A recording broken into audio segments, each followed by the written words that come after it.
Hey, everybody, and welcome to another episode of Facts on the Ground. I'm Misty Winston, and I am joined by my co-host, Jesse Zerwell. Today, we have a very special guest, longtime friend of mine on Twitter. He's also a writer that just started his own Substack, so everybody should go check that out. We will link to that in the show notes, of course. So today, we are very pleased to be welcoming Lucas to the show. Thank you so much for joining us. Thank you for having me. Yeah, of course. Thanks for joining us, Lucas. Yeah. So you recently wrote an article, which I love, of course, that had to do with Julian Assange and how the coverage that specifically Majority Report, how their coverage has been detrimental to his case. It's not just them, but that was what your article focused on. Can you talk a little bit about how you came up with the idea to kind of dive deeper into their coverage and how it has impacted Julian's trial? Sure. I had been talking to an old friend. We had not caught up in a while, and I found out he really loved watching Majority Report and TYT. We got on the topic of Julian Assange, and he started parroting those same points, and I decided I should really see exactly how they're presenting it. Because dude's really smart. And it was weird to have him approaching Assange from he worked with Donald Trump to try to undermine Hillary. It felt weird from someone who's otherwise very intelligent. And I realized they've been covering it for Sam Cedar's been covering it for about 8 or 9 years. And initially it was very much he was critical about the way the media had approached the issue of Julian Assange, but then come sometime between 2015 and 2016, complete shift, where they would and then later Michael Brooks and the others, they would preface everything with, I don't like Julian Assange, or Julian Assange is questionable, but housing it there. And if you always house it that way, there's never going to be sympathy with the victim. And if you don't have sympathy with the victim for an issue as abstract as freedom of speech, as freedom of the press, you're not going to get mass support. They're going to always revert back to issues which are more tangible, more at hand. And things like Medicare are insanely important. But they're always going to revert to those and really ignore what's happening, and whether it be censorship, whether it be whistleblowers, journalists, they're going to be completely ignored when it comes to what people are focused on. And Majority Report really helped drive that, because you have a group, progressives, which some of them were leftists, some of them are more neoliberal, but at the end of the day, you had a group which, even if they're taking some CIA talking points, you have a group that's wary of or distrustful of most mainstream media. You have a group which was really ignoring New York Times, Washington Post, and really trusted progressive or other independent media, even though there's corporate funding for both TYT and Majority Report. Meaning it was an easy way to capture a population that ideologically should be on board with Julian Assange. And it's a way of feeding them the same narrative that's being fed through CNN, MSNBC. Why do you think that they've taken up that helm, so to speak? Because if you look at what's happening to Julian Assange with any degree of objectivity, it's obvious that once they're done with him, so to speak, they're coming for us, which means not just shows like ours, but TYT, the Majority Report. Why do you think they're so wedded to this anti-Assange almost ideology at this point? Personally, I see it as let's side with the people who we assume are going to win. Side with the victors preemptively, because TYT has the DNC money flowing in. They do. Whatever you think of that. And Sam Cedar at least does work. He's paid by MSNBC. That's I know he was fired at one point and brought back on, but he gets his money from them. So they're not at risk, honestly, as long as they follow certain guidelines. They're given their leash is off just enough that they can run around, do their thing in a little circle, like with progressive politicians. Mm-hmm. Here's your pet project. As long as you follow us in these key areas, we'll let you continue to live. And I think that's the deal they broke ideologically. And it's the only way I can make sense of, because Sam Cedars worked for MSNBC for so many years, but I can try to find the link later, but it was around 2011 when he had a full segment on Julian Assange, and he took the New York Times articles on him and broke down piece for piece the way they were manufacturing consent, the way they were intentionally skewing the information and doing bad journalism.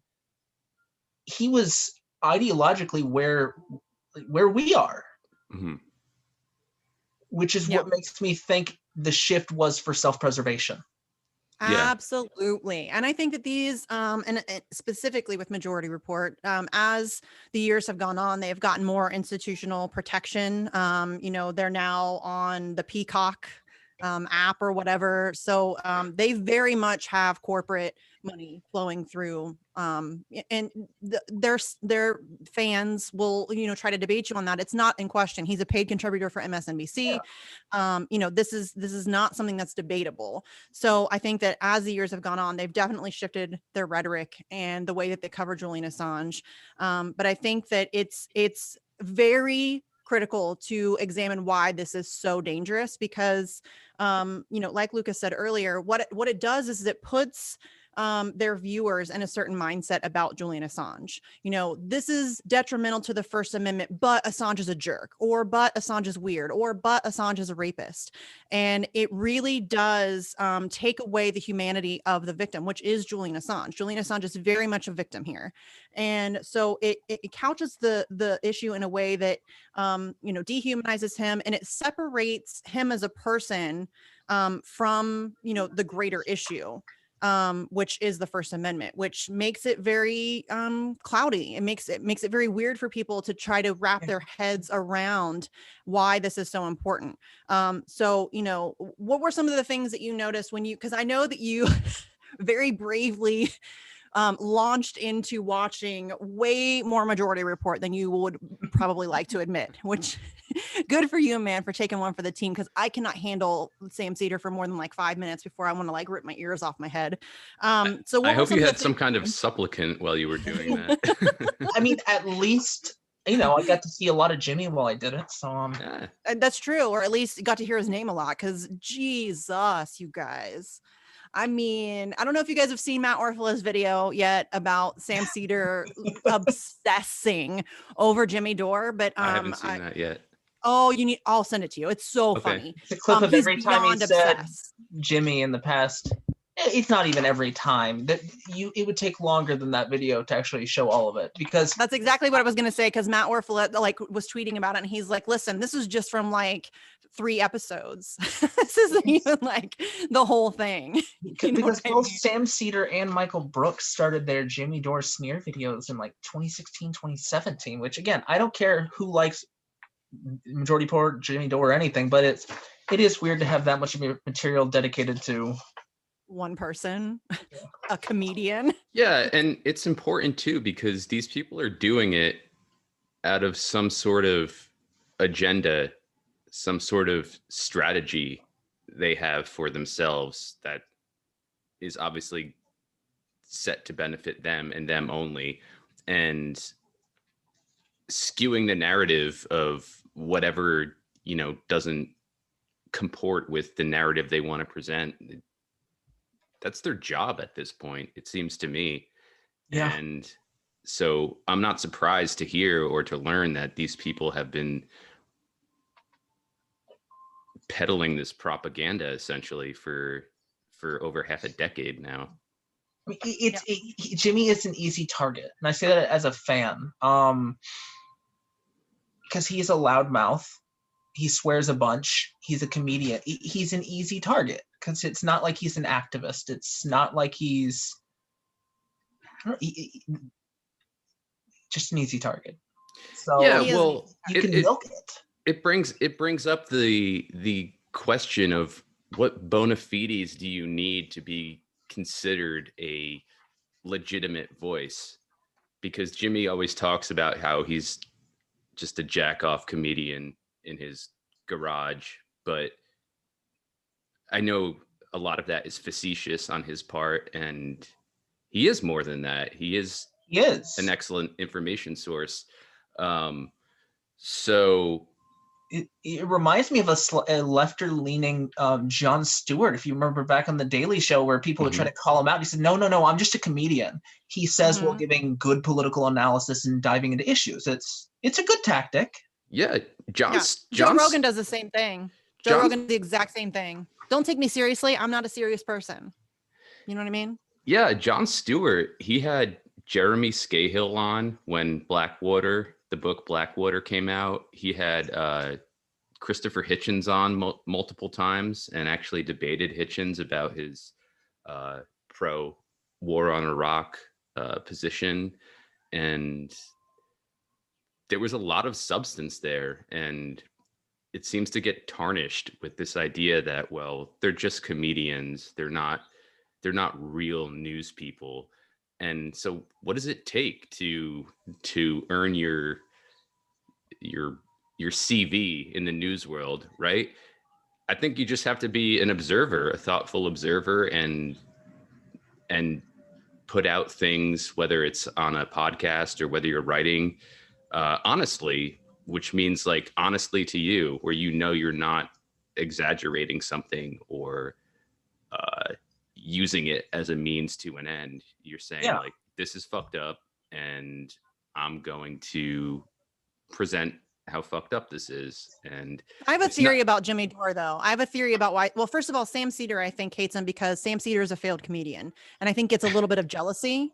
But I also think that it really pisses them off that Jimmy gets so much right that they get wrong. Right. And that's probably very embarrassing to them because they consider themselves better than him. You know, they did go to these fancy schools and they do have, you know, quote unquote bona fides in the media landscape. And he's just some jagoff nightclub comedian who runs his mouth in his garage.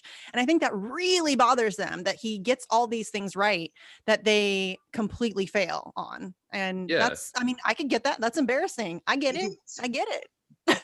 I think you're right. And also to say, I don't know, if you are willing to follow establishment lines for self-preservation, like I mentioned, it's to see someone walk in, say whatever the hell they want, and actually oppose CIA talking points and still make a good living off of it.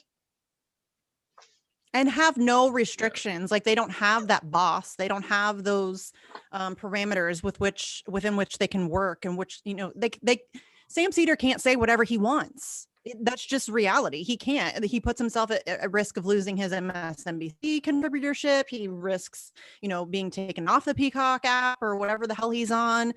So I bet that really does piss them off that Jimmy can say whatever he wants. He's immensely popular. For example, the other day he had Glenn Greenwald on, who is obviously living in Brazil. And so Jimmy Dore went live at a much earlier time than he usually does. It was like 1 o'clock in the afternoon, which is when Sam Seder normally goes live. Like that's his scheduled time. And Jimmy Dore trounced him in views. Yeah. It was like Jimmy Dore had like 16,000 people watching and Sam had maybe like 3,000 or 4,000. And that's Jimmy going live when he never goes live. Like Jimmy is always an evening live streamer. He's on the West Coast. So it's usually like 4 p.m. his time, like 7 p.m. my time. And that's Sam's scheduled time. And so that really probably pissed him off that he like tripled the view count. You know what I mean? That's embarrassing. Like that sucks. And he's hugely popular and he's hugely successful. He is making a ton of money from Patreons and from, you know, all of the things that I mean, forget it. When he was doing live shows, I think that's another thing that pisses him off. Jimmy Dore was able to take his show live and be super successful. I went to the Chicago show. It was sold out. It was a blast. Sam Seder has tried to do live shows. It doesn't work. It doesn't work for him. And I think that probably, I think a lot of this is jealousy. A lot of it, honestly. Like who would want to even watch that guy walking down the street? I will say I do appreciate Sam Seder as a voice actor. He's isn't he on King of the Hill or something? Or he was on Bob's Burgers as Hugo. Oh, that's it. Yeah. It's which I had no idea. I loved the character and I'm like, that's just weird. I don't know how to feel about this. But right. No, even though I'm not a fan of Sam Seder, looking at how he used to report on Assange versus now, it really is, and I'm going to go ahead and plug it. It's why Rockfin matters, so that we get people with that mindset before they end up either giving up or, well, okay, giving up completely or giving up and joining establishment media. I think it's important to start moving these voices over more quickly, especially with the demonetization going off now, which I know I'm jumping topics before we finished one, but That's okay. That's no, we this is not a very professional show. We just kind of talk about whatever we want to talk about and whatever order we want to talk about. And maybe we'll circle back to some things and maybe we won't. We don't care. We're elliptical at best. Yes. But I do, because I do love Julian Assange, I do want to talk more about your article on Julian Yes. Assange.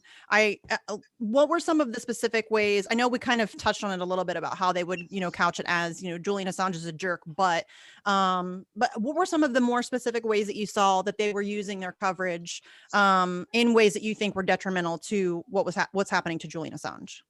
I think I'm looking through. I know Emma Vigeland. I think that's how you pronounce her last name. I don't know. Doesn't matter. It's Vigeland. Oh. Okay. Okay. It's a short I, not a long I. I'm not sure if you can tell. I don't watch much TYT either. I actually didn't know how to produce it or pronounce it until like a week ago. So it's.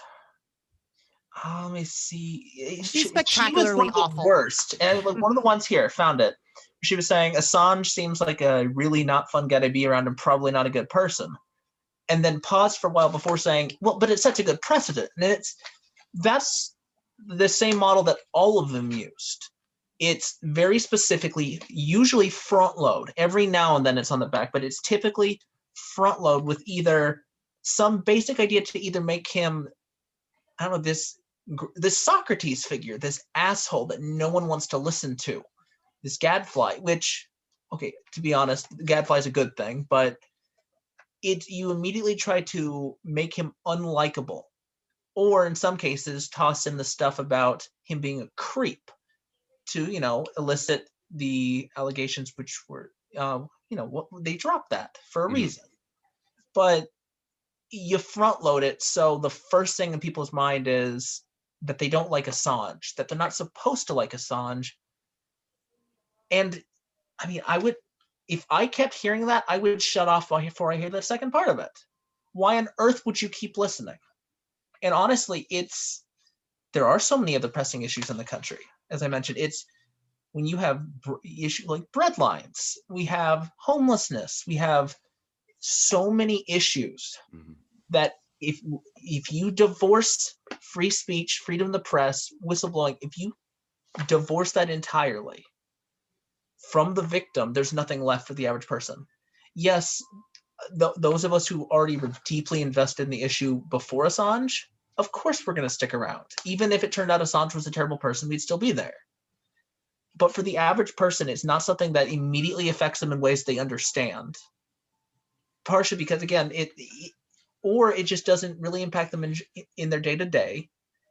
So for them, it's going to be a back burner or a non-issue, especially if it's not even just, I don't remember where I was going with that, but yeah. No, I think that's a really important point to make because it is a really abstract concept and it's not something that influences people's everyday lives. And being a free speech activist and being an Assange activist, that is one of the biggest things, the biggest hurdles that I have personally faced in getting people to care about it. It doesn't feel like it's something that impacts you.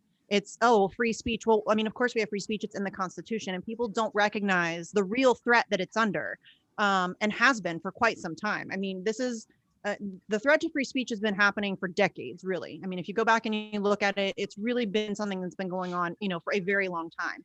But since, and I say this often, but I would say over the past 10 to 15 years, the full frontal attacks on freedom of speech and the First Amendment in general, not just free speech, but, freedom of the press, freedom of assembly, all of those things has been under attack and it's been ramped up over the past 10 or 15 years. President Barack Obama went after more journalists and whistleblowers than all other presidents combined. And Donald Trump just took that precedent and ran with it. I mean, this is why he felt emboldened enough to have Julian Assange arrested. That's something that Barack Obama wouldn't do. He was, I'll give him credit for that. I can't stand the douche canoe, but he at least recognized that, you know, the precedent that would set and the danger that would pose to the First Amendment moving forward was incredibly dangerous. But Donald Trump, you know, wanting to one up Barack Obama, you know, thought, oh, I'll go get Assange. It was either that or Donald Trump was very much used True. to, you know, they really wanted Assange. Barack Obama didn't want to do it because he was worried about his legacy. So we'll use Donald Trump. He's a bully and he's a loudmouth, and we'll get him to see that, you know, this is something that he should do. And, you know, just kind of use him to kind of do their dirty work in one way. No, go ahead. I was just saying that, I'm kind of rambling.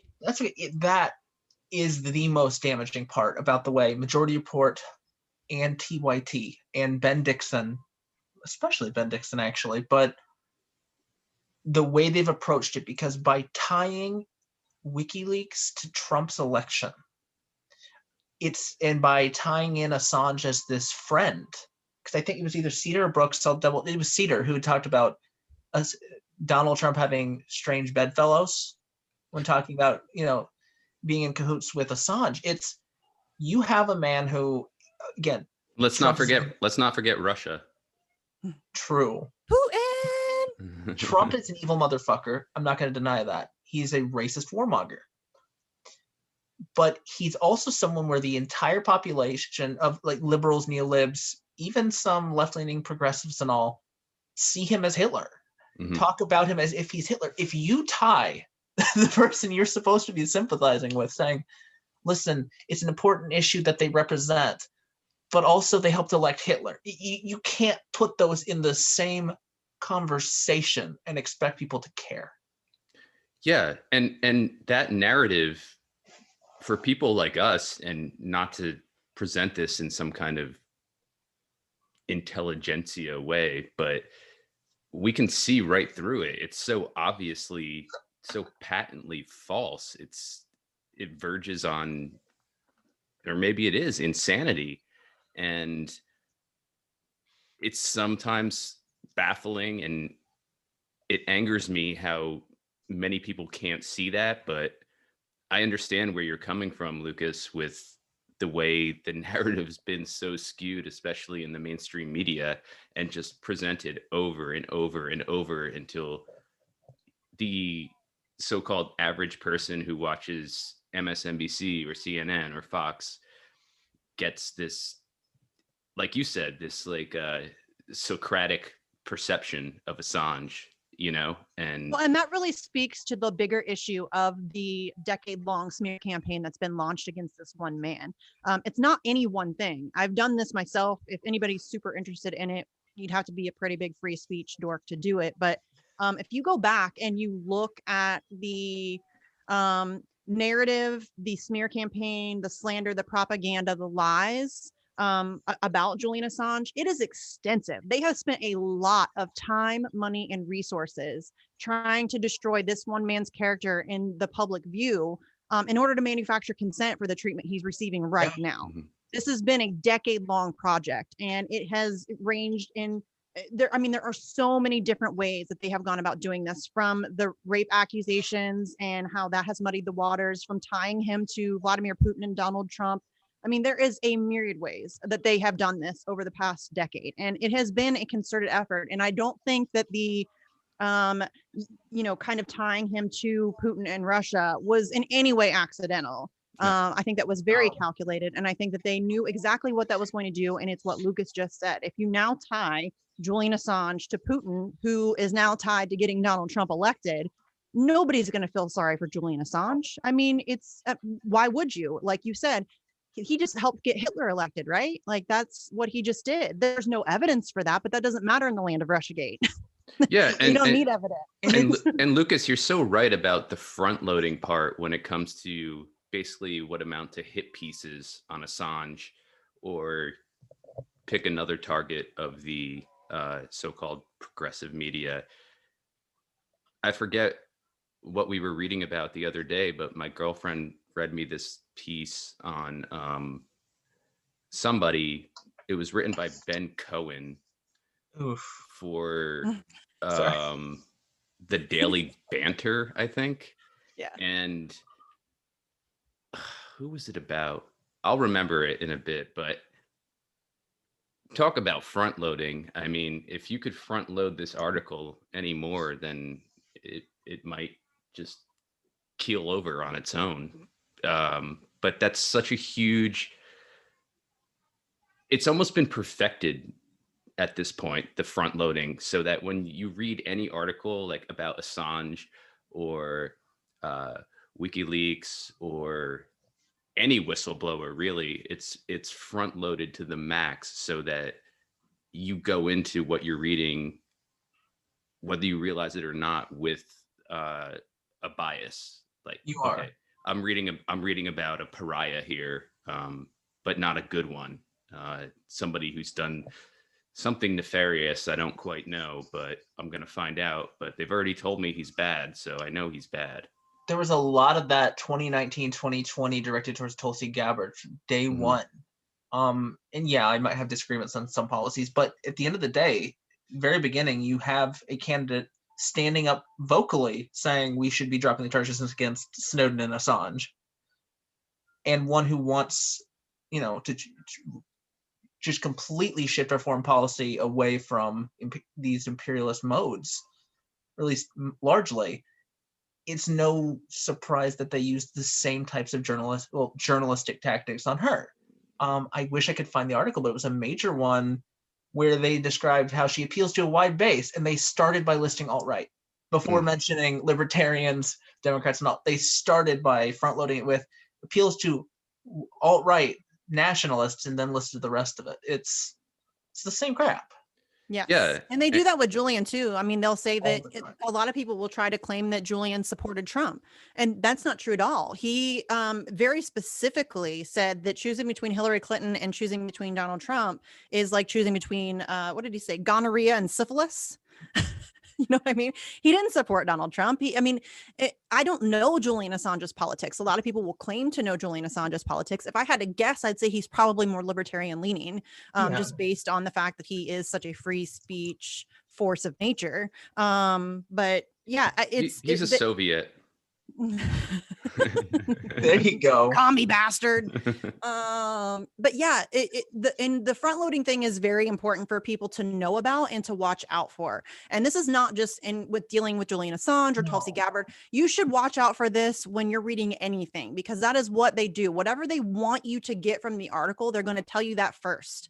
And it's a very well-known tactic. They do the same thing in matters of like foreign policy or national security. They want to scare you first. They will use scare words first. And then because once you're afraid, you stop thinking properly. It's true.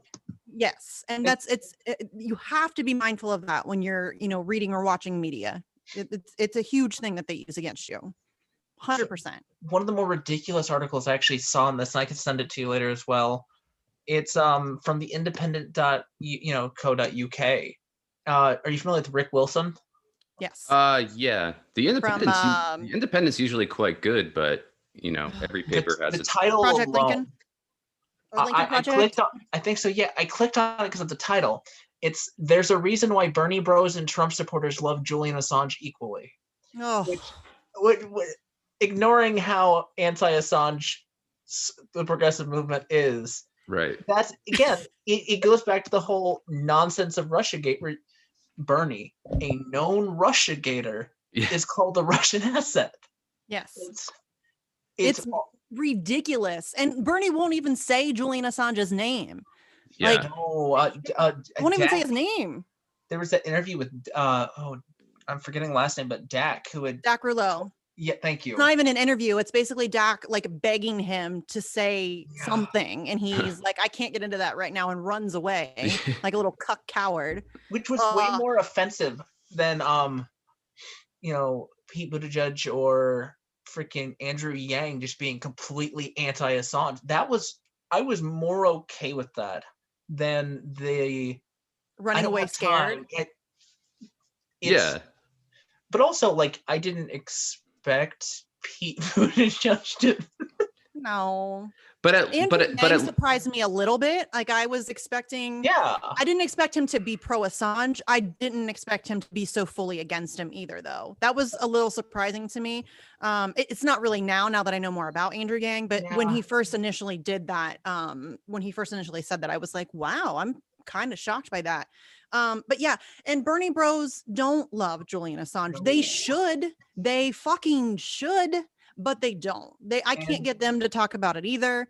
You know, I've had more. Goes back to TYT and Majority Report. Yes, and that you're exactly right, and that's why this is so dangerous, because these, you know, outlets that proclaim to be progressive and proclaim to be, I mean, TYT says that they're the home of progressives, but they don't support free speech. They don't support Julian Assange, and they switched immediately from, you know, we support Bernie Sanders to we support Hillary Clinton, despite the fact that Julian Assange showed them this was rigged, like 100%. This was not legitimate, and they never talked about that. They don't mention that ever. Never. No, I've thought about this for a while, which is when it comes to things like the rigging in the primaries 2016 to 2020, when it really, it shocked me initially that Bernie supporters wouldn't even acknowledge it. And for a while I thought, well, maybe they really just don't believe it. And I realized it could also be a fear element, since anything that's remotely outside of the traditional, well, I'd say CNN, MSNBC talking points is seen as crazy conspiracy theory. A lot of it might just be, I don't want to be associated with that, so it's easier just to ignore it. Yeah, for sure. I've seen a lot of that just in everyday life and talking to people or trying to talk to people about what's going on. And I think that's they also did a really good job of framing it. Yeah, it's willful on the part of the mainstream media as well, the way they frame it. They frame it in a way that is not only front loaded, but it's vague enough to leave you thinking, well, I'm not sure. Doesn't sound like a good guy. If Rachel Maddow's not down with this guy, what should I think? You know? And yeah, mainstream media, I don't expect anything. It's manufactured consent, as pretty much the cliche goes now, but it is manufactured consent. And yeah, I don't expect anything else from mainstream media though. Like people ask me all the time, because we, you know, really go at, or we were trying to go at independent media sources, trying to get them to cover Julian Assange. And people were like, well, why aren't you harassing CNN? Because I don't fucking expect them to cover Julian Assange in an honest way. Of course they're not going to. Are you kidding me? That's not going to happen. I'm not going to waste my time. But people like Sam Cedar and Kyle Kulinski and Mike Figueredo and TYT and did I already say them? I will interject quickly to say I do not like him. I disagree with him on almost everything, but I will give Mike credit in doing coverage of Assange that wasn't completely front-loaded with smears and actually discussed it normally, but also for calling out Bernie on his crap of voting against BDS. I will give him credit in those two areas. Yeah, I'm not going to give Mike any credit for his Assange coverage because he doesn't do nearly enough of it. Not nearly enough of it. Like one video every once in a while is not going to, like Kyle Kulinski did. We had to badger him into doing an 8-minute video. Like we had to publicly bash him repeatedly for him to make an 8-minute video.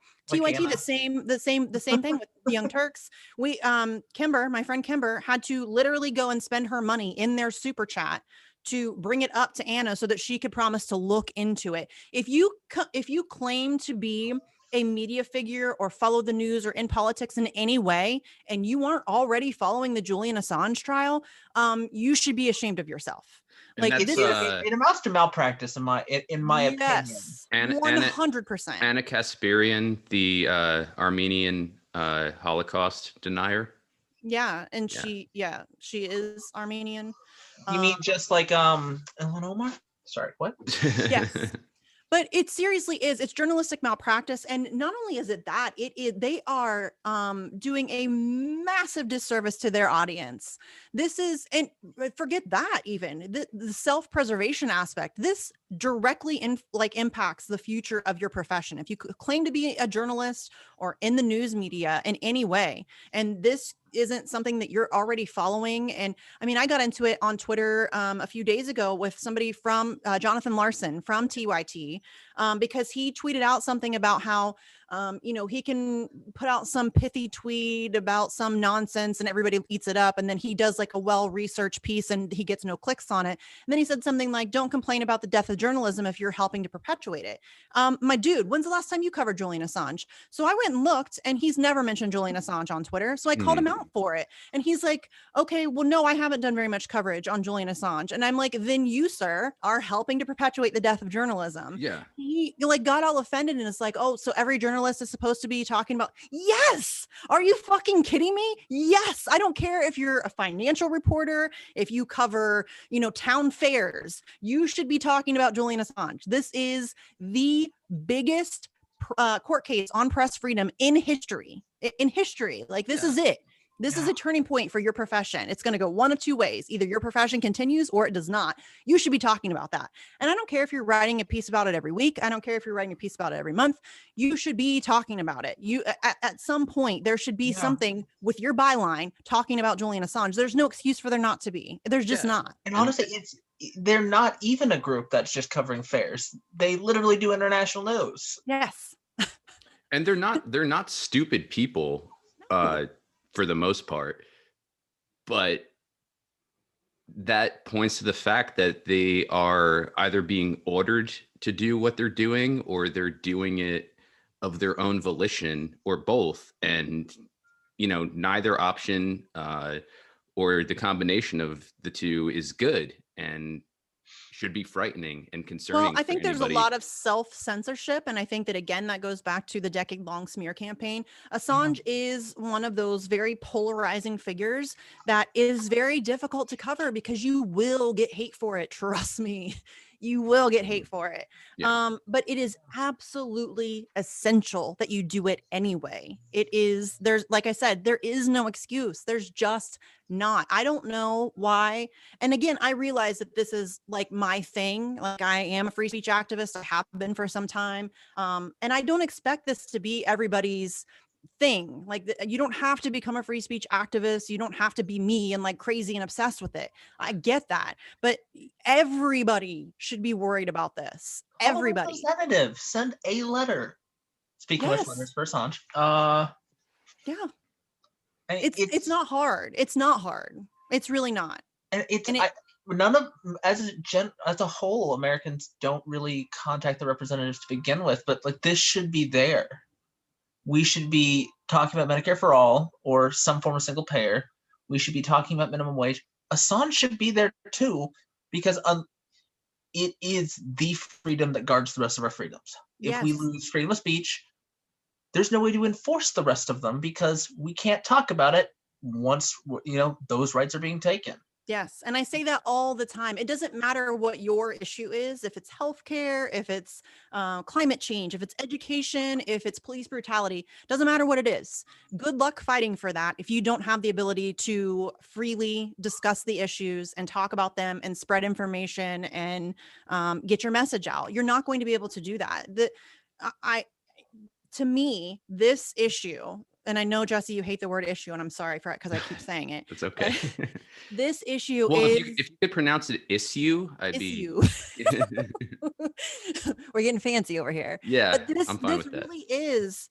and I'm not trying to be like overly dramatic or hyperbolic about it. It really is the single greatest threat that we face right now, because without it, we can't fight for anything else. There is nothing else after that. Like if you, and what I find most frustrating is that I can't find the words to make people realize how important this is.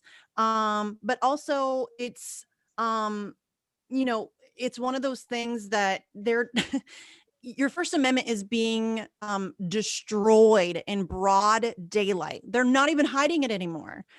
They're not. Yeah. It used to be more covert. It used to be more, Barack Obama kind of, going after James Risen or whatever, which people like me were paying attention to, but most people were like, whatever. They dragged Julian Assange from the Ecuadorian embassy in broad daylight, and nobody cared. They kidnapped him. They abducted him. Well, he was basically sold. He was trafficked, essentially, for $4.5 billion. Honestly, sorry. No, go ahead. They've successfully moved the age-old issue of freedom versus security in any modern state. and they've been shifting it further and further towards security. And I mean, again, they've basically won already. So it's the ability to fight back. This case is it. Yes. But Yes. I think that's also why so many people are, it goes back to what you said about fear, shutting down with fear. That's how they're able to sell this. We need censorship. We need more security here. Whether it be, it's why we're leading towards the new Patriot Act. We have a society of fear, and there's so many good old segments on that. To go back to Jon Stewart, his discussion of how post 9/11 mainstream media, all it wanted to do was find new 9/11s, 24-hour disaster coverage. Yeah. And Russiagate's been phenomenal for that, for them. Yeah. But it's how you keep people in a fear state nonstop. So as soon as you sell someone as a threat, it's over. And Assange, but in Assange's case, he is a threat, just not to us. He's a good threat. Yeah, it's the threat we need. But that's why he's the threat to the national security state. Like, that is the hero we've all been waiting for, and we're letting him be murdered. It's a slow motion execution, essentially. That's what's happening to him. Yeah, especially with his health conditions. Oh, well, and they're surrounding him by COVID patients. They are purposefully moving COVID positive patients in Belmarsh to his housing wing. He has an underlying lung condition. It's murder. It is murder in broad daylight, slow motion execution, and people are just signing on to it and just letting it happen. And that's what I find frustrating, just for myself personally, not being able to figure out a way to explain it to people so that they will fucking care. Yeah. And even without that manipulation on the part of the authorities, Belmarsh is already a fucking shithole. Yes. So yeah, it's just and compounding what danger for Julian is already there. Well, and that's okay. That kind of leads to a point about, and this is really funny. I don't know if I know you guys probably didn't follow the hearings as closely as I did. Obviously, no. I'm a little bit obsessive.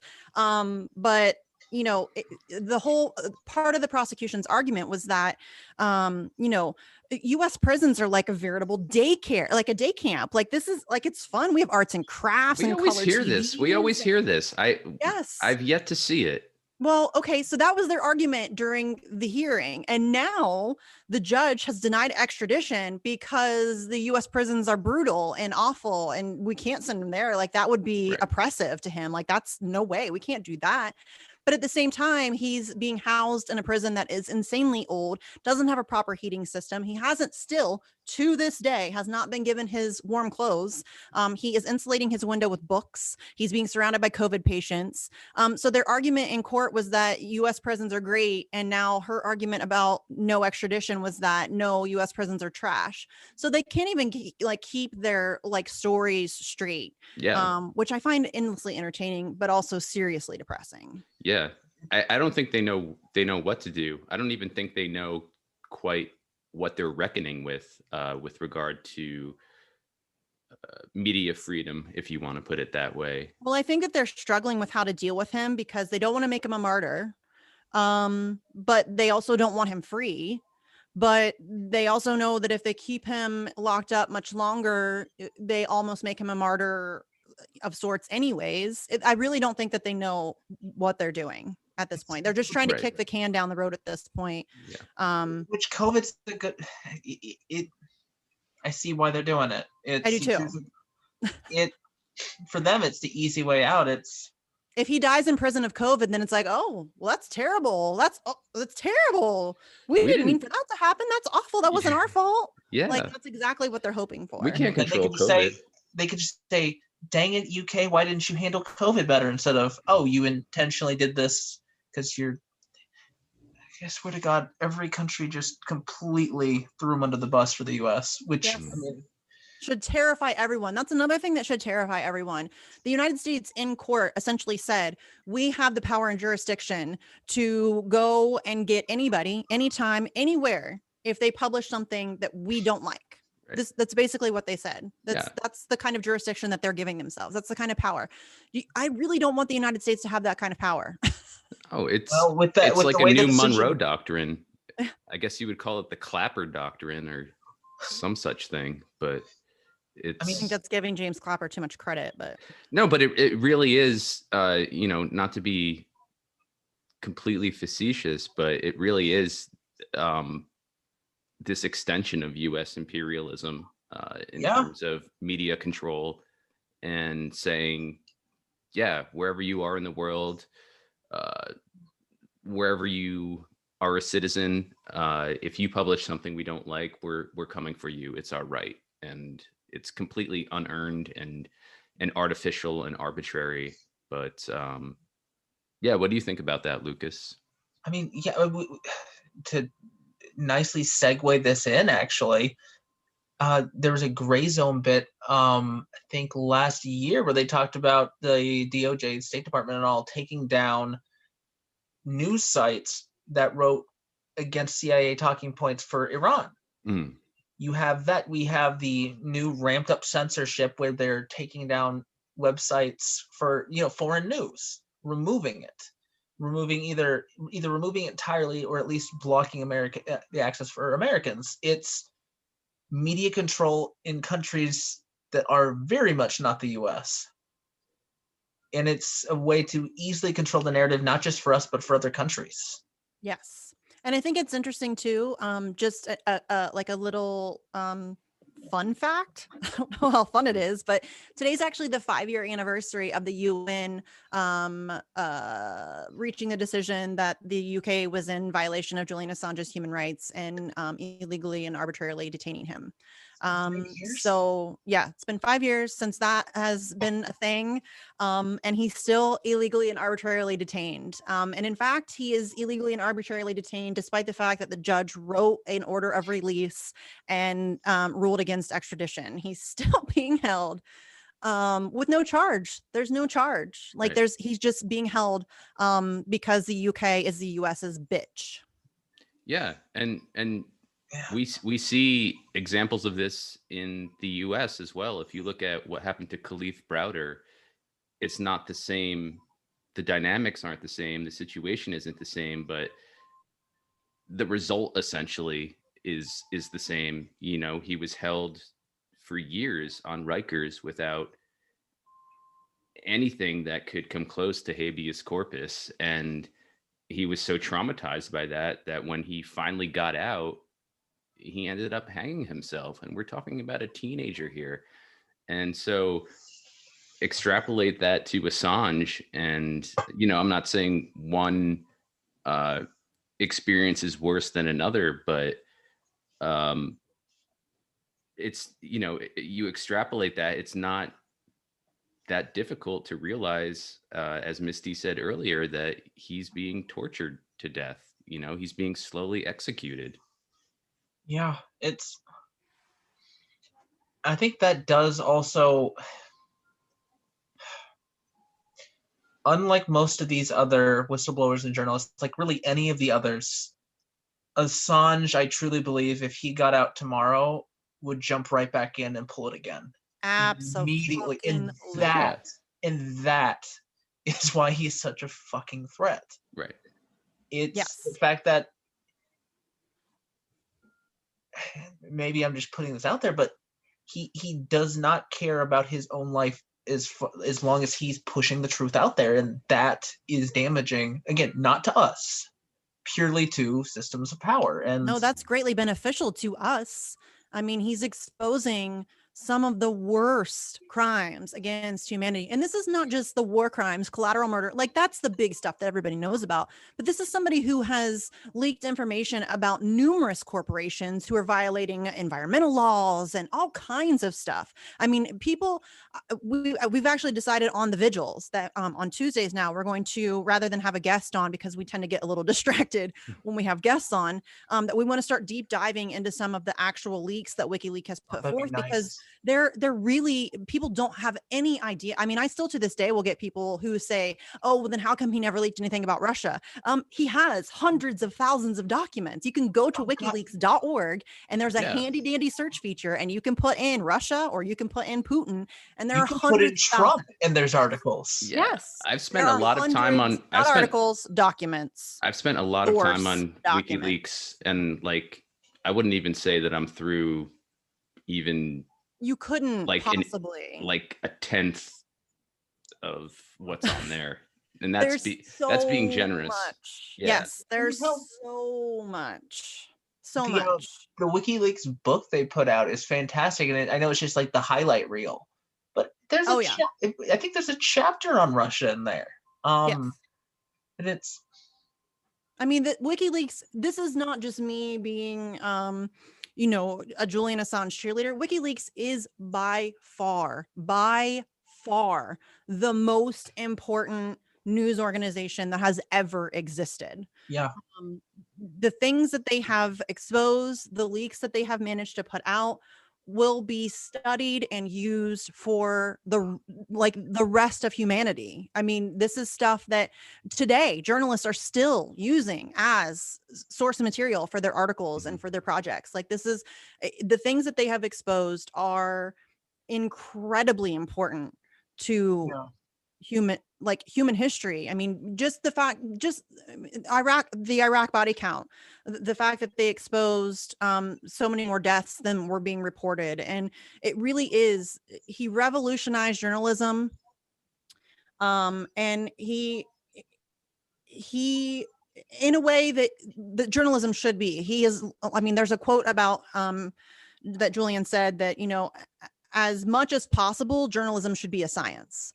You should have enough respect for your readers to hold that sort of view and to trust their intelligence. And that's what's so dangerous to the powers that be, is that Julian Assange does not offer you opinion or speculation or conjecture. He just hands you authenticated source documentation and says, here's the evidence, make up your own mind. And that's incredibly scary for people in power.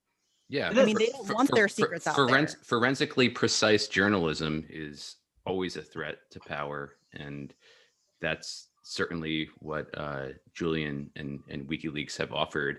And Lucas, I wanted to ask you about your opinion or stance or perspective on this.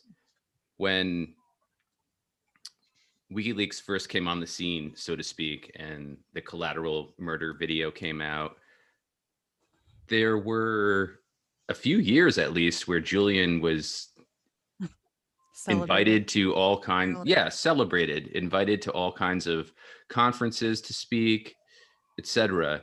And then, of course, the switch flipped, and you know, now he's where he is. He's this pariah, this villain, this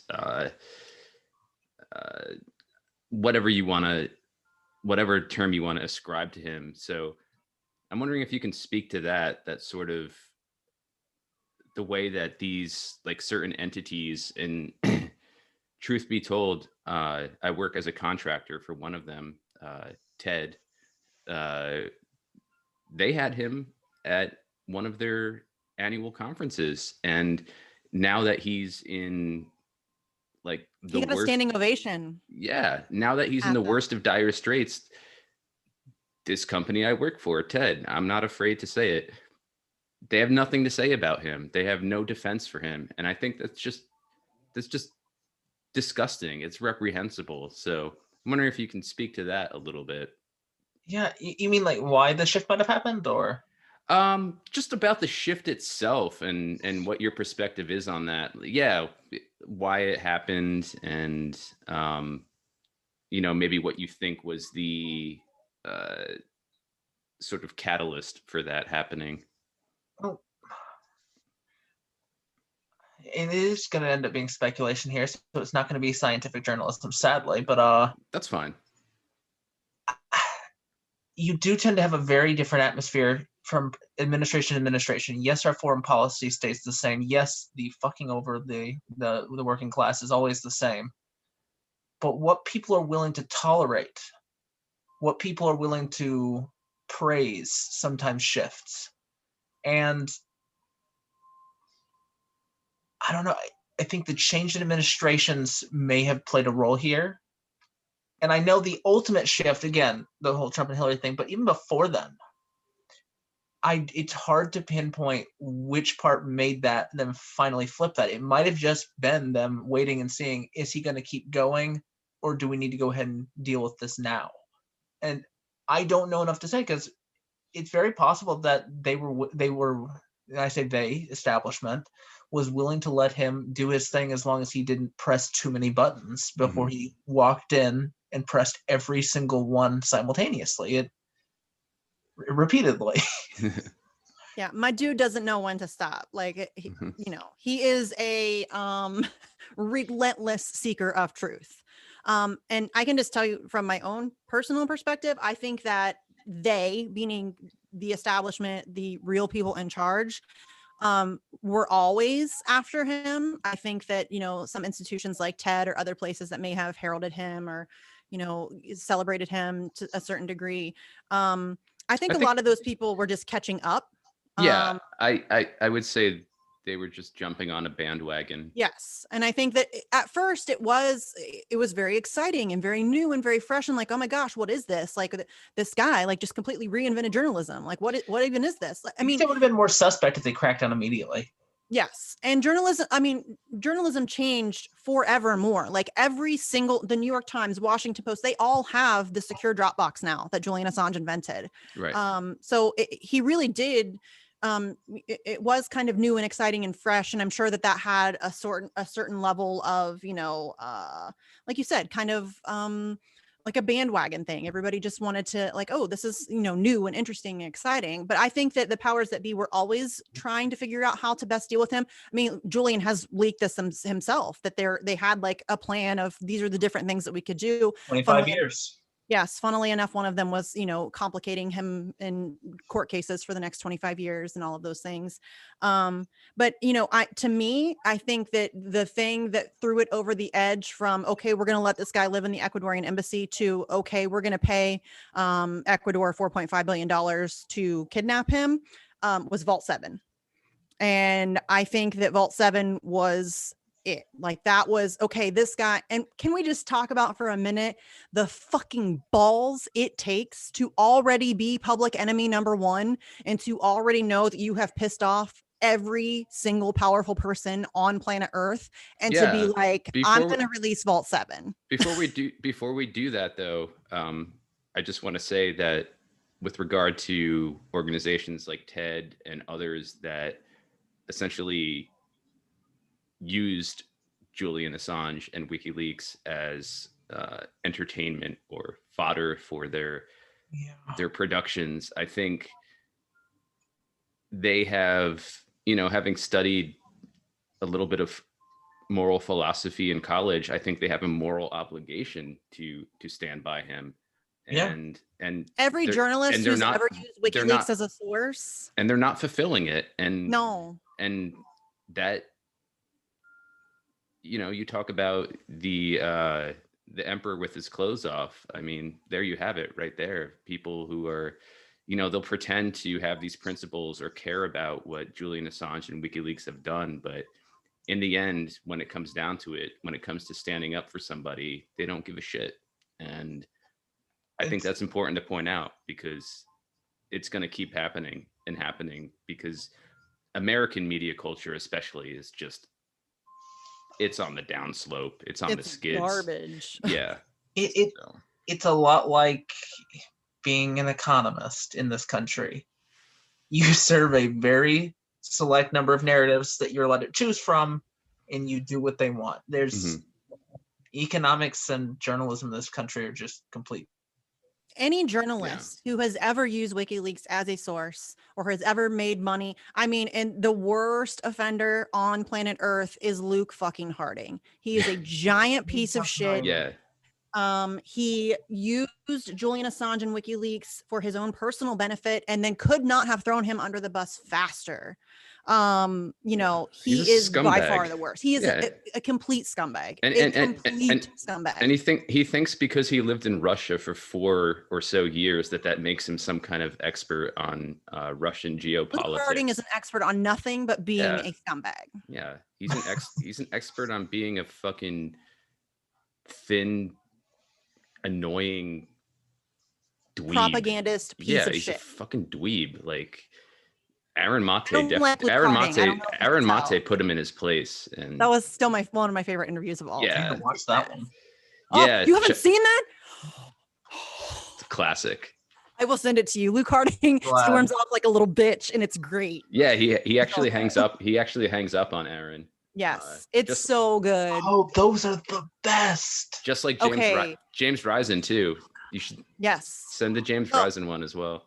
Yeah, James Risen's a piece of shit too, Yeah. which is sad because he used to be pretty cool, but he's a piece of That shit. is a running theme. Yes.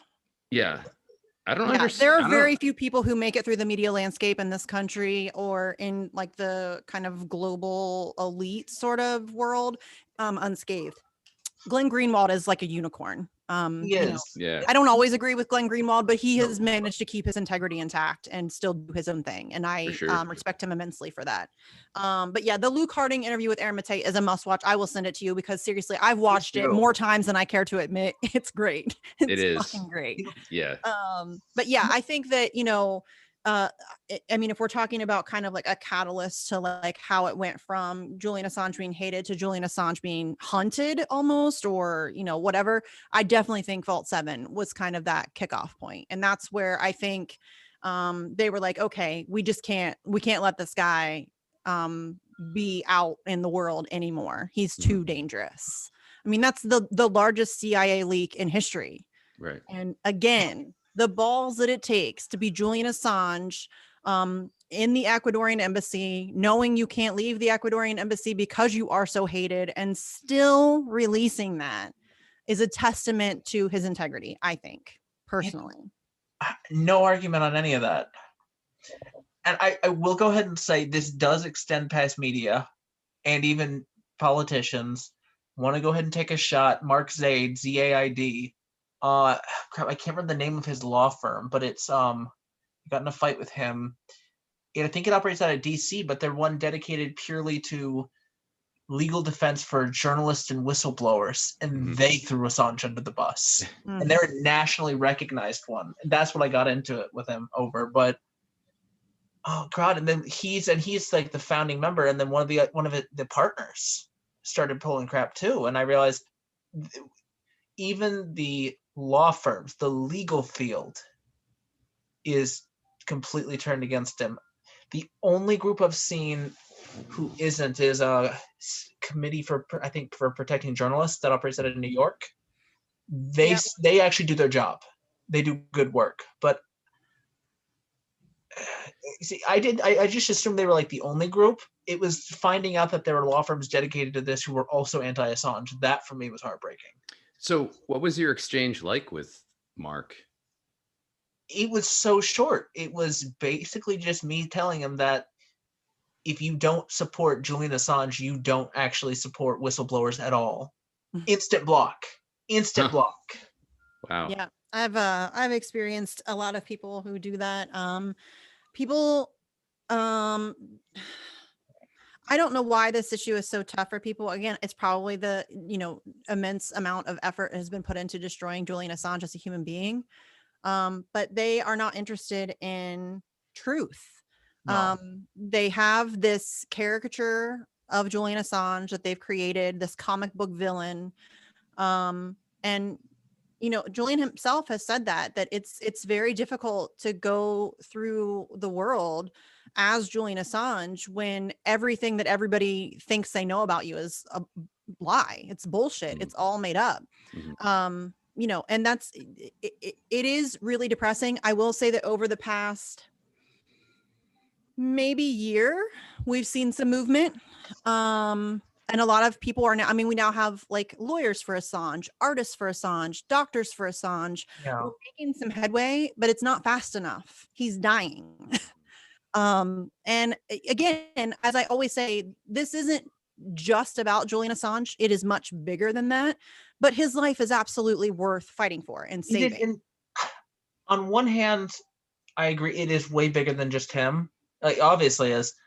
It's the First Amendment. I keep catching myself saying it that way and realizing I have to focus in on him more, though, because that to combat the Majority Report and TYT tactics, I'm like, we almost need to recenter it on him and rehabilitate him first before people care. Yes. And I think that that's why his partner, Stella, made herself publicly known. Okay. And I think that that's why she allowed for the children to be photographed and to be on camera, because so much of Julian's humanity has been completely discarded, and he has been made into this this thing, like this creation. It's not him. It has nothing to do with him. It's just this thing that people have built up in their minds based on propaganda. And who he is as a human being is completely lost. And that's why I'm so appreciative to people like Juan Passarelli, who is friends with Julian Assange and who is such a fierce fighter for his friend, and who often speaks about who Julian is as a person and as a human being. And you know, and I also think that we've seen a lot of movement too. And this is, I mean, it's unfortunate that it takes this, but there were 3 days of medical testimony during the hearings that were brutal to listen to. Just hearing what he has been through, what he continues to go through, his state of mind, the fact that he is autistic. I have an autistic child, and it's really difficult when you are in that space as a parent of an autistic child to then not like superimpose your kid into that position, even though she's 12 and he's 49 or maybe 50 now, 49. And, you know, completely different worlds, but just knowing her sensory issues and the things that she deals with, and then thinking about that and autism affects every individual differently, but Yeah. certainly he has some of those same sensory issues and some of those same things that he's dealing with. And knowing that, and then putting that on top of knowing what he's been through over the past 10 years it's hard. And I think that has made an impact on a lot of people. I mean, You know, you have a man who's been hunted and tortured for literally 20% of his life. Like, literally. yeah. Yes. And he's been, I mean, illegally and arbitrarily detained for over a decade now. I mean, just think about that from your own life. What have you done in the past 10 years? How many birthday parties have you gone to? How many restaurants have you eaten at? How many vacations have you taken? How many times have you gone to see your friends or your family? How many family members have you had that have died, that you have attended funerals for? Julian hasn't been able to do any of those things for over a decade. Right. I mean, that's intense. Yeah, and I think that's been part of especially the mainstream media's campaign. But I think, you know, as we've been talking about, it's trickled down to so-called indie outlets like TYT and Sam Cedars' show. It's to make what Julian is going through, what he's gone through, as abstract as possible, so that when you think about it, you sort of have a pang of, wow, this is fucked up. But 99% of what you feel is like, well, I don't really know. I heard this guy's a rapist, or, you know, blah, blah, blah.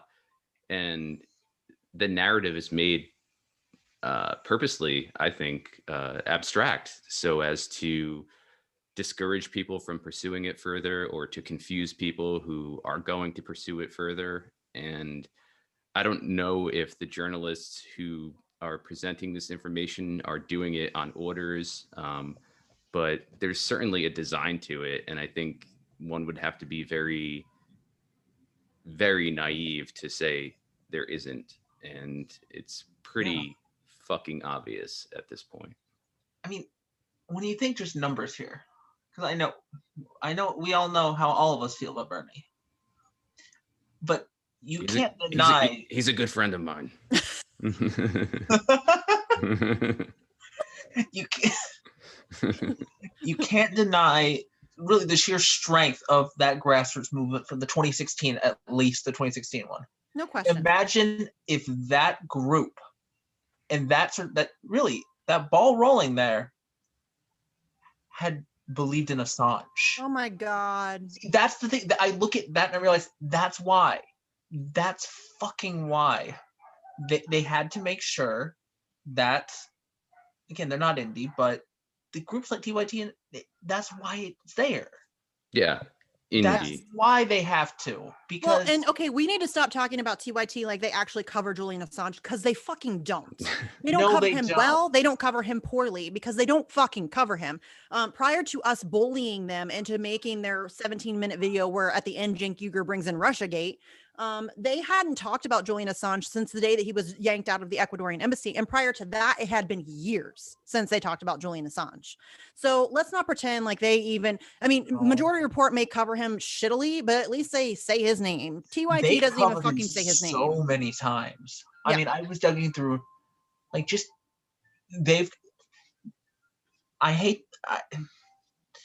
Majority Report has covered Assange to the degree a network of their size should.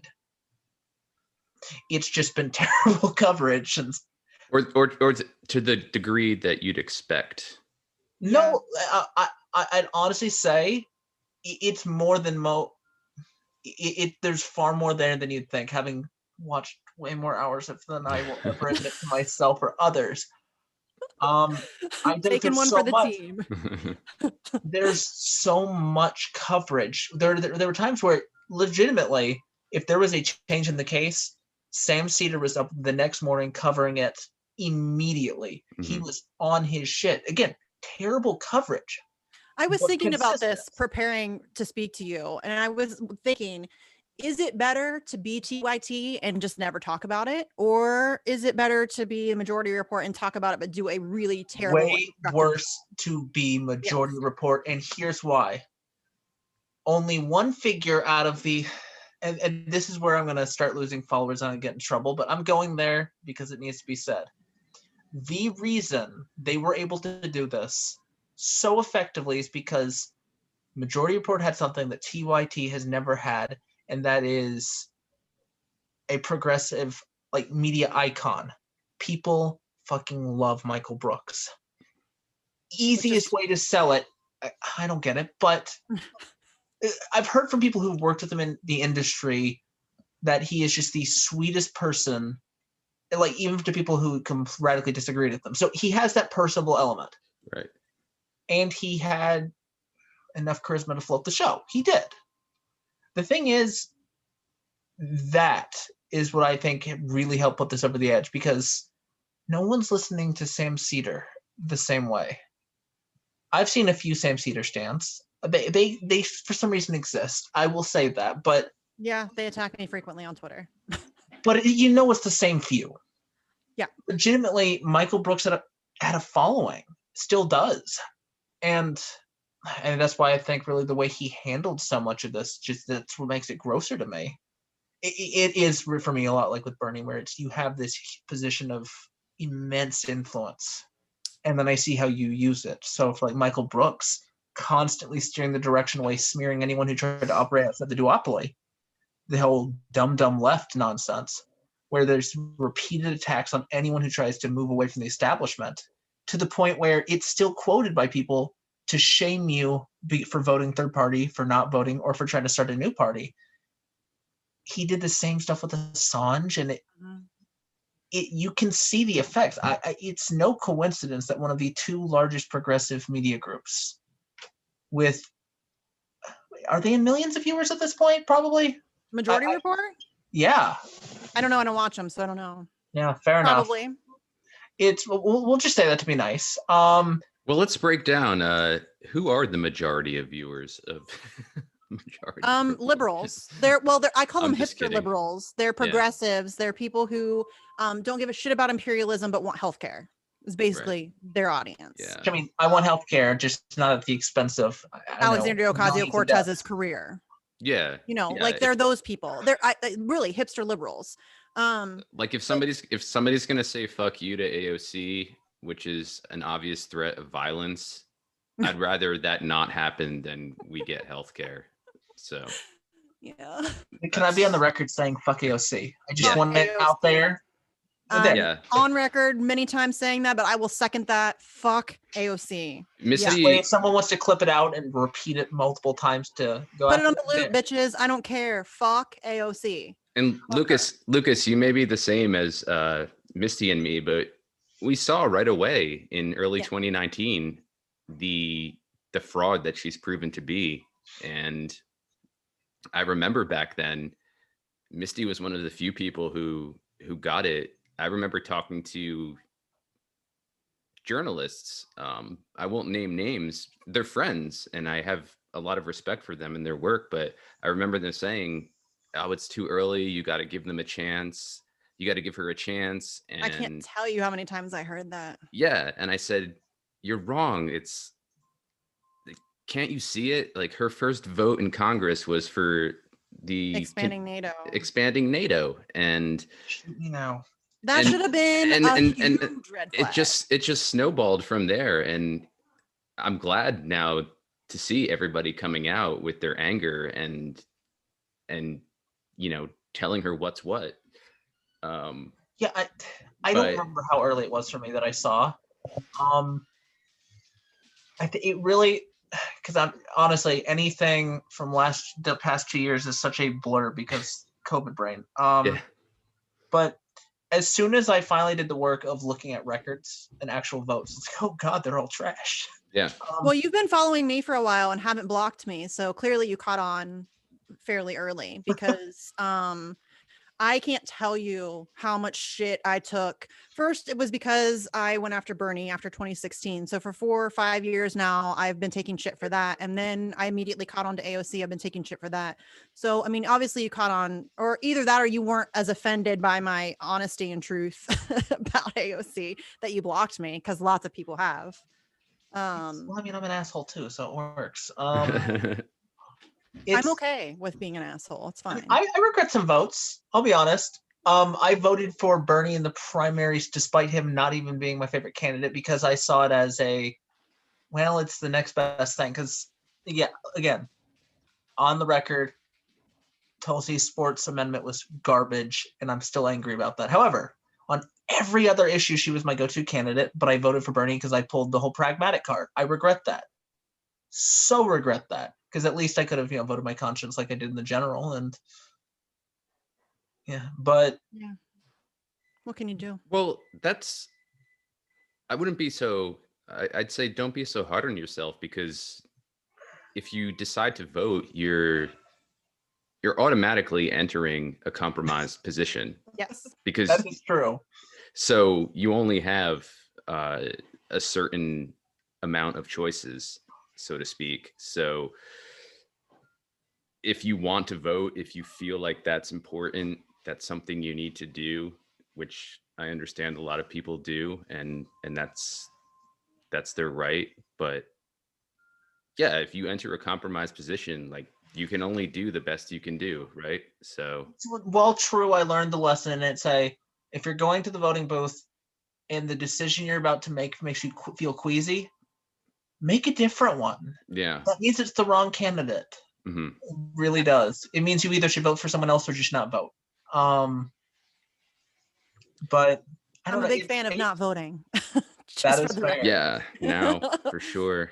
Yeah. It's honestly though, it's when it comes to AOC, and I know we shit on her more frequently. And again, the criticism's there. We shit on her way more frequently than we do other politicians. And I want to say, I think that's important. And people ignore how influential she is. People act like she's just another congresswoman. She really isn't. She is a celebrity member of Congress. She's a celebritician. That's what I call them. I have talked to people in countless other countries who knew her by name immediately. Mm-hmm. They're not going to know who frickin' Dan Crenshaw is. They're not going to know who half these motherfuckers are. They know AOC because she's a celebrity. She carries the influence. She could single-handedly today organize a general strike. Yeah. She And has the base. She has she the would get crap followers. for it. Yeah, I'm Yes. sure she would never get reelected. I'm sure. Probably not, but she could do that. She could, and that's honestly at the end of the day why even the other members of the squad don't have the same influence. They have a lot, but it's the same. I mean, you were talking earlier about Bernie Sanders and how he never spoke about Julian Assange. He could single-handedly save Julian Assange's life. AOC has talked on. On Assange, she can go fuck herself, and Jeremy Scahill can go fuck himself for not asking a tough follow-up question and pushing her on that issue because that was weak sauce. I could do better, and I'm not a fucking journalist. That was so disappointing. I'm like, are you the same guy who wrote Blackwater? Are you the same journalist who made Dirty Wars, which is an excellent documentary? Like, what happened to you? You got this like Amy Goodman brain or something. Oh, don't even start with Amy Goodman. That breaks my heart. I know, because she's actually a sweetheart. I've met her in person and she's very, very nice. I used to have the biggest lady crush on her. I'm not even kidding you.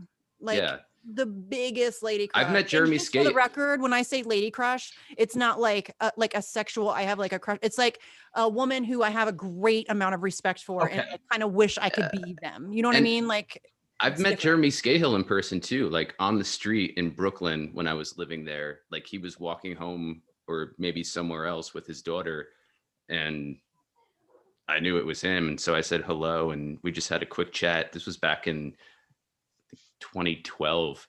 And, I thanked him for the work he was doing because he was doing really solid journalism at the time. And he was a super nice guy and very genuine. And I still think he is, but he's definitely had a bit too many shots of the Russiagate Kool-Aid. So and he's too worried about it's access journalism. Access journalism is a cancer.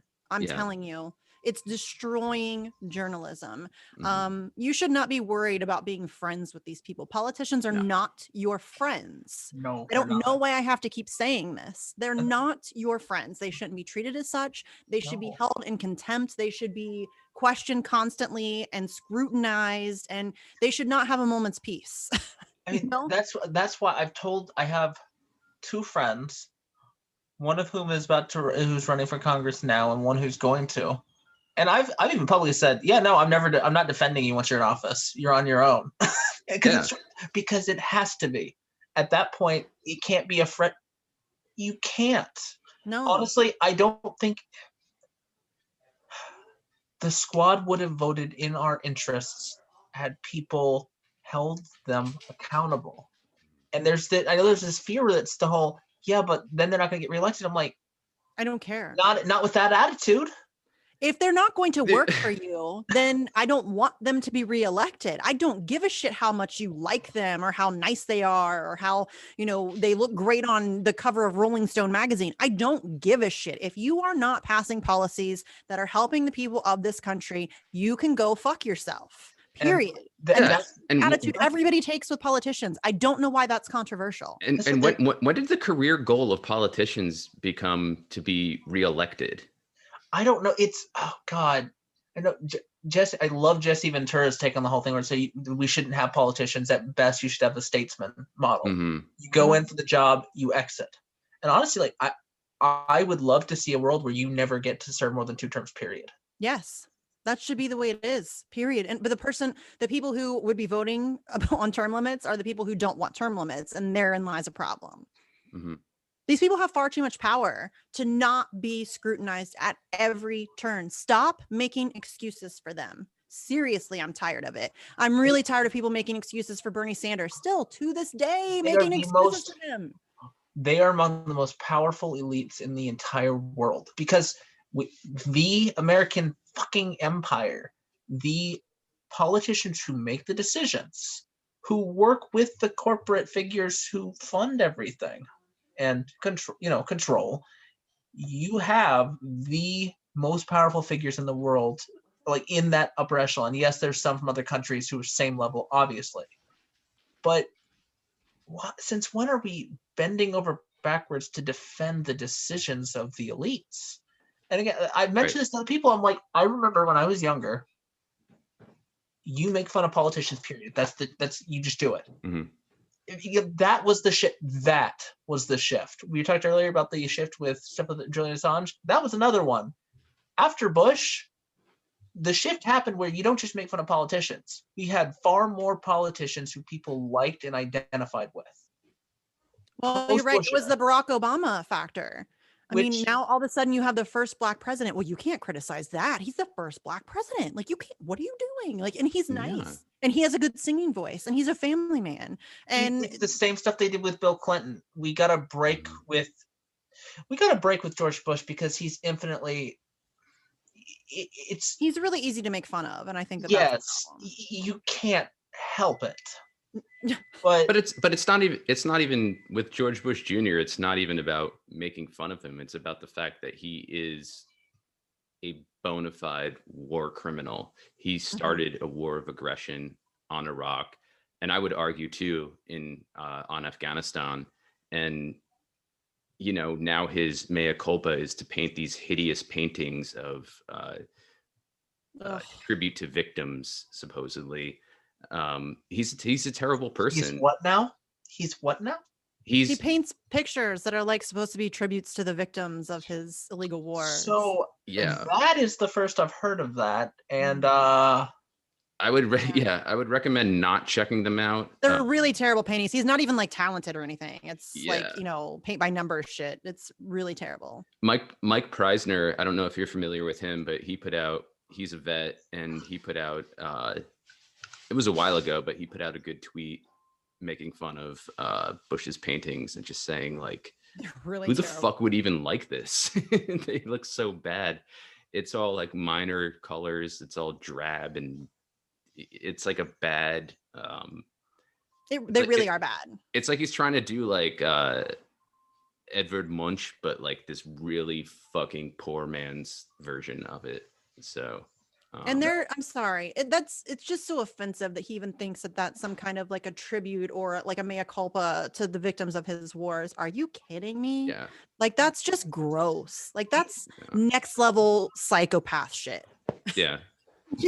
You got to be like a soulless piece of shit to even think that that's an acceptable thing. And people laud him for it. He gets to go on Ellen and dance. He gets to, be talked about how he's so cute by Michelle Obama, and he passes her candy at funerals. And I mean, it's disgusting. At another war criminal's funeral.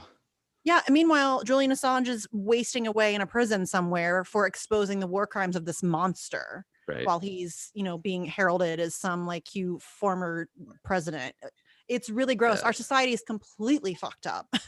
It's completely fucked up. I think he bypasses so much because, and again, I'll move this over in a second, but Cheney pulled all the, obviously, Cheney controlled everything.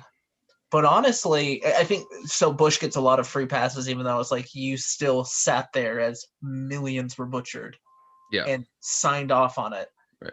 I really see, I didn't see it before, but after last year, that is what a Sanders administration would have been like. Mm-hmm. He would have sat there as whichever DNC selected 100%. VP. The thing is, that is what we would have had. We would have had full-on ramped up imperialism, because you have to have, an actual fighter, unlike what he and the squad have talked about. Well, and Bernie's an imperialist. I mean, there is also that. I mean, people hate it when I say that, and people hate it when I, bring evidence of that and the receipts for that. He's an imperialist. You have to bomb and sanction before you're allowed to be labeled one. Like, I think it should be one. I think the minute you are bombing another country, I can slap the war criminal label. I think I can. I honestly think, and this is a sickness in this country, but Bernie supporters don't really know who Bernie Sanders is. They know the sound bites and like the picture of him getting arrested. They know the story that he once put forward, the persona that he puts forward. That's not who he is. Right. His record is abysmal. I felt for it. I did. A lot of people did. It's become a cult of personality. Yes. And when you try to point that out, you get people like Walker Bragman pressing back saying there's no personality, there's no cult of personality here. It's just people were following who they wanted to follow. Yeah. Well, yeah, that's the He- foundation of a cult of personality. Now And that was a rehabilitation like no other. Like, looking at it in retrospect, the propaganda around his campaign was expertly crafted. Yes. oh, and so many so-called indie journalists were just fawning over it. And I remember Yes. it was really angering me, even at the Gray Zone, where I have friends and I respect the work they do. It was almost like they were shilling. I know they weren't, but it was almost like they were shilling for Bernie for a period. Yeah. And I was like, you guys, or y'all can't be this stupid. I know you're not. Like, what are you doing? And of course, Bernie Well- walked off the field with millions of dollars. And now we see who he really is, who I was saying he was. But it was just amazing in a very disturbing way to see these outlets, these respectable outlets, sort of, whether consciously or unconsciously, doing PR for him because they thought he was like the next, great white hope or whatever. I wish I had looked at his foreign policy votes earlier instead of listening to his rhetoric. That changed things forever. Because honestly, that's his rhetoric on so much is spot on. He's a It's what- shrewd politician. Yeah. He knows exactly what he's doing. He I mean- knows exactly what to say to make you feel the things that he needs you to feel. He's very good. He really is. he isn't. Yeah. Yeah. Well, yeah, on a surface level, he is, if you just listen to what he says, but then when you actually analyze it, you realize he's not saying But much most of people anything at don't all. analyze it. Yeah. Most people, and Yeah. especially in the time that we're in, where people are desperate for somebody who will fight for them. It was very easy for him to confuse people and to make people fall for his bullshit. I mean, I can't tell you the number of times, like I will say, Bernie's an imperialist. No, he's not. He voted against the Iraq War. Are you kidding me? Like, really? That's You what know you're the- bringing to me? You know that he voted for the Afghanistan war, but that But he also voted for sanctions and actions against Iraq twice under Bill Clinton. Yeah, I in, should've in listened to a- 1998. Yeah. I should listen to a friend back in 2018 who said, Lucas, look at his actual votes Mhm. on Palestine. Stop listening to his rhetoric. I didn't, and had I done so, never would. She was Yeah. right. I'm telling you, don't feel too bad, because genuinely, he's very good. He He knows is- exactly what he's doing. He has carefully crafted his image. He knows exactly how to say things without stepping on himself, so to say. That's because he's been in politics his whole freaking Yes. life. Well, He not is literally, a but shrewd politician. He's not a nice guy. He's not your friend. He's not, grumpy Uncle Bernie. He's a politician through and through. yeah, it's. Don't get me wrong. I'm sure he's a nice guy in the same way a lot of celebrities are nice people. He's a people in their he's a nice guy like any other guy who wears mittens. Well, I just meant in those circles, but yes, I just I'm sure in the circles he runs, I'm sure he's this with the celebrities he's hung out with. I'm sure he's great, but that doesn't translate to being a good person outside of media appearances and friends. I mean, listen, friendships. if I had like a conversation with him at the grocery store, I'm sure he's a perfectly pleasant person to have a conversation with. But nice people do not vote to bomb Kosovo, and nice people don't gaslight for war criminals, and nice people don't steal millions of dollars from poor people in the United States of America for a campaign that he had no intention of finishing. That's not what nice people do. That's not what good people do. He's not a good person. He's not a nice person. He's a shrewd politician, period. End of story. Like, people need to get, I have often said over the past 4 years that I genuinely believe the mythology surrounding Bernie Sanders will be even more difficult to dismantle than the mythology surrounding Barack Obama.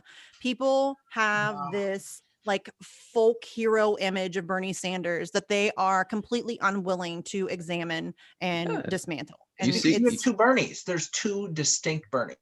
Mhm. There are, and we were talking about that earlier. You have pre-90s Bernie and the 90s and onwards Bernie. You have an actual socialist who fought for social change, and then the one who's like, yeah, but I really like holding office though. Mm-hmm. Yeah, And once you're I- down, once you sell out like that, there's really not turning around. Sorry, Jesse. No, I was just gonna say, I would question too his, what you call his pre-change era, because I think I've looked at it, it's not all that progressive. He didn't really do much of anything. That's fair. He was more like a character actor, like the Well, independent. he also didn't have any power then either. And that's, I mean, therein lies in not doing anything. I mean, he was a socialist, like a legit socialist. I mean, there's multiple interviews with him on TV where he very distinctly says, no, I'm not a capitalist. And he, Mhm. professes socialist values and anti-capitalism values and all of those things. And I think that for the most part, he was, I wouldn't say he was like, I mean, he's not like radical enough for me even then, but he was still a much different person pre-90s. I Okay, mean, fair there's no enough. question. Fair enough. Yeah, there's no question. I don't think that he was, he's no Che, Yeah. even pre-90s, but he was still a completely different person. And just had a bigger balls. He was willing to actually put his neck out, and he was willing to stand up for things that he believed in. And then he realized that by doing that, he was not going to get reelected, and he was not going to be able to continue to hold office. And that was more important to him. And that says a lot about who he is, and that's fine. But people need to be honest with themselves about who he is and stop living in fantasy land. I think part of that is an issue of people looking on a purely black and white lens, insofar that he either has to be the greatest politician or a scumbag, and he's clearly not a complete scumbag because look what he did pre-90s. So they're stuck. And I mean, it's not that simple. And even now, I genuinely despise Bernie Sanders. Like, I do not have any amount of respect for him, but he still, even though I dislike him greatly, does occasionally do good things or say good things or inspire people to do good things or whatever. Nobody is 100% good or 100% bad. Like, he voted well, like I think either today or yesterday on Israel. He voted right on that. Of course, and he's a Zionist, and it was a throwaway vote. Like, you could, there was no danger for him to not, but he still voted the proper way, and so I'll give him credit there. Like, I won't give him credit on the minimum wage vote or the police vote, but I'll give him. No, but I mean, I'm willing to give credit where it's due. People say that I'm too hard on these politicians or that I'm not fair. I think I'm very fair. I think I'm incredibly consistent. I mean, I give Rashida Tlaib credit when she says that she opposes writing more laws for this domestic terrorist thing. And that's great. Like, go girl, but I'm going to criticize her on other things. And that's the only thing you can try to do, is be consistent and not let your team mentality cloud your judgment. I mean, you can't. And people do that all the time. Yeah, and when you leverage a criticism, whether genuine or disingenuous, against a politician, but let's say genuine in this case, it's targeted at their policies, not their character or their looks or their private life, what have you. But so many people take it as that. When you're like, look, I just don't agree with how X stands on with regard to Palestinian self-determination, and that's why I oppose them. But it's so like inculcated into us that no, it's not about the policy. Like, you don't like that Rashida Tlaib wears glasses or something like that. Oh, I get that all the time. I actually had somebody tell me that I'm jealous of AOC because she gets magazine covers. Y'all, I'm a 39-year-old mother. I don't need magazine covers. I'm not super girly. I don't want to get dressed up. Are you kidding me? Like, I don't give a shit. I really do not. It's this weird thing where people think that you can't, they hold this person up on this pedestal, and so therefore you must, or you're attacking them. It's not an attack. No, this is not an attack. This is a politician who has a great amount of power over my life. It is an attack. You're punching down, Misty. You're punching down. Yeah, on AOC. Yeah, it is an attack, but it's an attack at their politics. And if somebody else wants to mix up personality or whatever else that doesn't have to do with politics in that, then that's on them. But you can't deny the fact that AOC voted for the expansion of NATO. It's there. Go and vote. You can't deny the fact that right now AOC is cheerleading loudly mass censorship. Yeah. I mean, she's making at the top of her lungs. She's making these crisis actor videos where, you would think that she was held up against the wall with an AR-15 muzzle against her forehead, and not even close to the case. She wasn't even in the Capitol when the so-called storming went on. So yeah, she's definitely at this point, so listen, I think, revealed herself. Let's talk about the Capitol thing. Let's talk about the Capitol thing a little bit, because maybe she was scared. Can I run to the bathroom real quick? Yeah, go ahead. All right, but, cool. So maybe she was scared on January 6th. Okay, like she has been a target for the right, and she has, gotten death threats and all of those things. And so, sure, maybe she was scared. Sis, that was a month ago. A month ago. I think everyone, a lot of these left circles, I think I will give more leeway when it comes to that, simply because when I was early 20s, so like 21, 22, and I taught at a Jewish day school. It was right after 2016. So I'm not sure if you remember, like soon after Trump's election, when there were, I think, hundreds of bomb and shooter threats to synagogues and Jewish day schools around the country. Ours was one of the ones that got the threat, and security guard didn't bother to show up that day. So they sent me out at 21 unarmed to patrol and guard hundreds of children. So I'm still had to talk to therapists years later because of that, even though the person never showed up. So I will give her more credit. Now, but for me, I look at it this way. She has every right to be traumatized by that event. Of course. Sure. I'm not taking that away from her. That doesn't mean we can't criticize her on everything else. No, and it doesn't mean that she needs to spend the next month sucking the air out of the room on every other issue to talk about her personal trauma. Find yourself a psychiatrist and deal with it. The United States public doesn't give a shit. They're trying to survive. They're trying to figure out how they're going to put food on the table, or how they're going to deal with this pandemic, or how they're going to find another job, or how they're going to keep their house. I don't care. I'm sorry. Maybe that sounds cold, but you are an elected official with access to the best healthcare on planet Earth. Go find a psychiatrist and deal with your issues. I don't want to hear about it every day. I don't care. I don't. Is she still talking about it? Oh my God. They just had like a publicly funded therapy session last night on the floor of Congress. On the floor of Congress. We have a global pandemic. We can't get $2,000 to our own people. We can't get healthcare to our own people. People are losing their jobs and their houses, and they can't feed their kids. And they had a fucking therapy session on the floor of fucking Congress. That's offensive. That is offensive. I do not give a shit. If AOC isn't stable, how are we going to get anything done? Then she needs to fucking quit and go deal with her issues. I am tired of hearing about it. I don't care. I'm sorry you went through that. I'm not taking away whatever trauma you may be dealing with. That's fine. I don't care. I really don't. I really do not. That is not what we need to be focusing on. It has sucked the life out of everything else. That's all they talk about on every major network. It's all she talks about.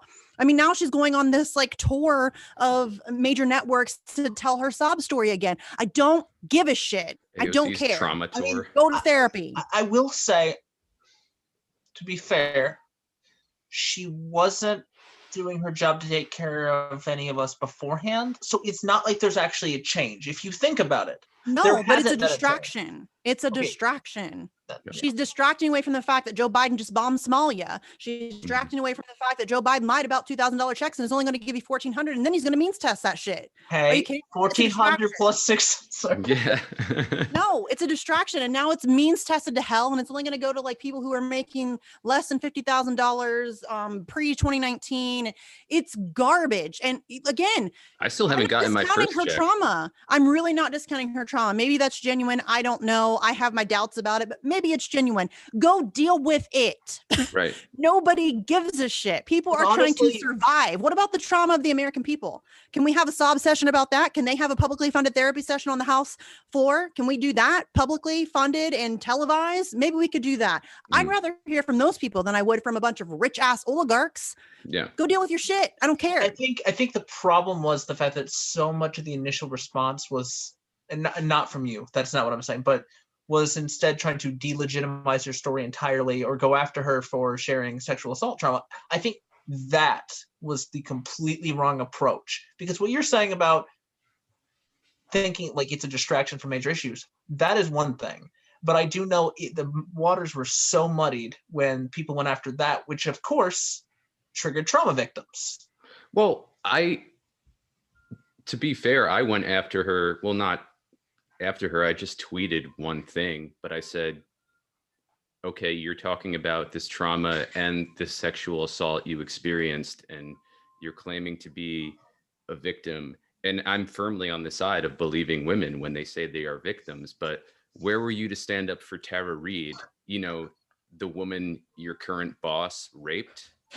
So to me, the person that, not just her current boss, the person that she campaigned for, and then that she publicly said that the sexual assault allegations that were leveled against him weren't clear cut. And now she wants everybody to just fall in line and treat her as if she's this victim that we all, and we should support victims, absolutely. But when you're a hypocritical piece of shit and you go after Tara Reid the way that you did, and then you campaign for Tara Reid's abuser, I'm sorry, I lose some of that compassion for you.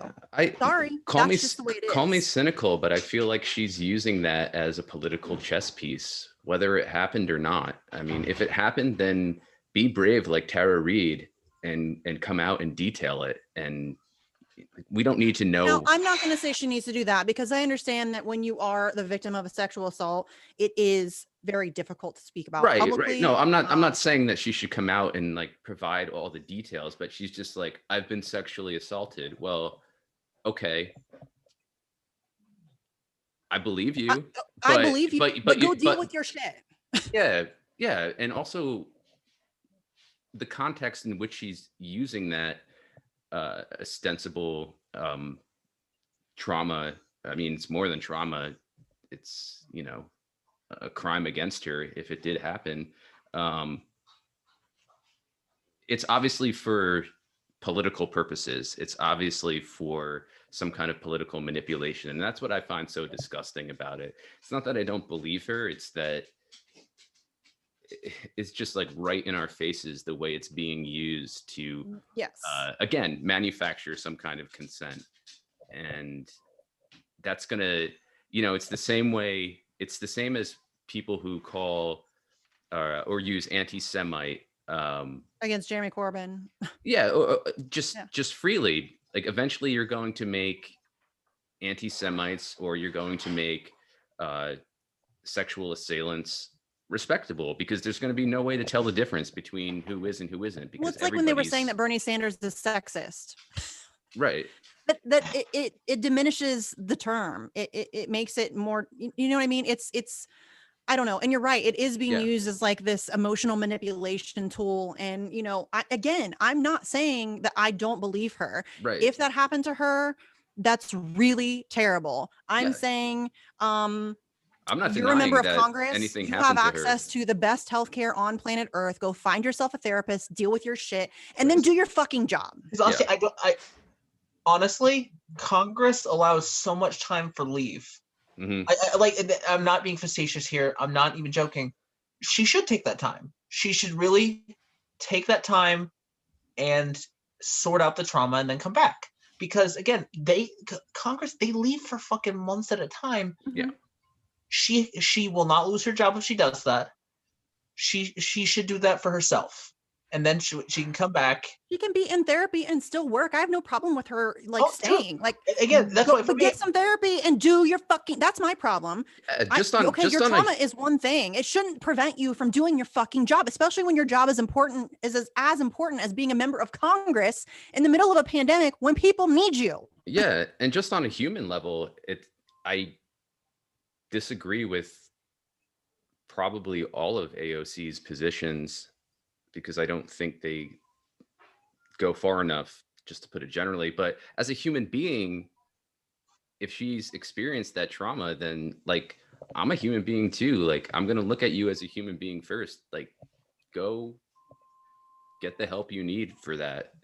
Just stop using it as a political tool, which you're obviously doing, because it's been, that's been sort of the trend over the past several years now, is like sexual assault leveraged as a political tool. And I'm not saying like Tara Reid did that. I'm just saying she like helped destroy the Me Too movement.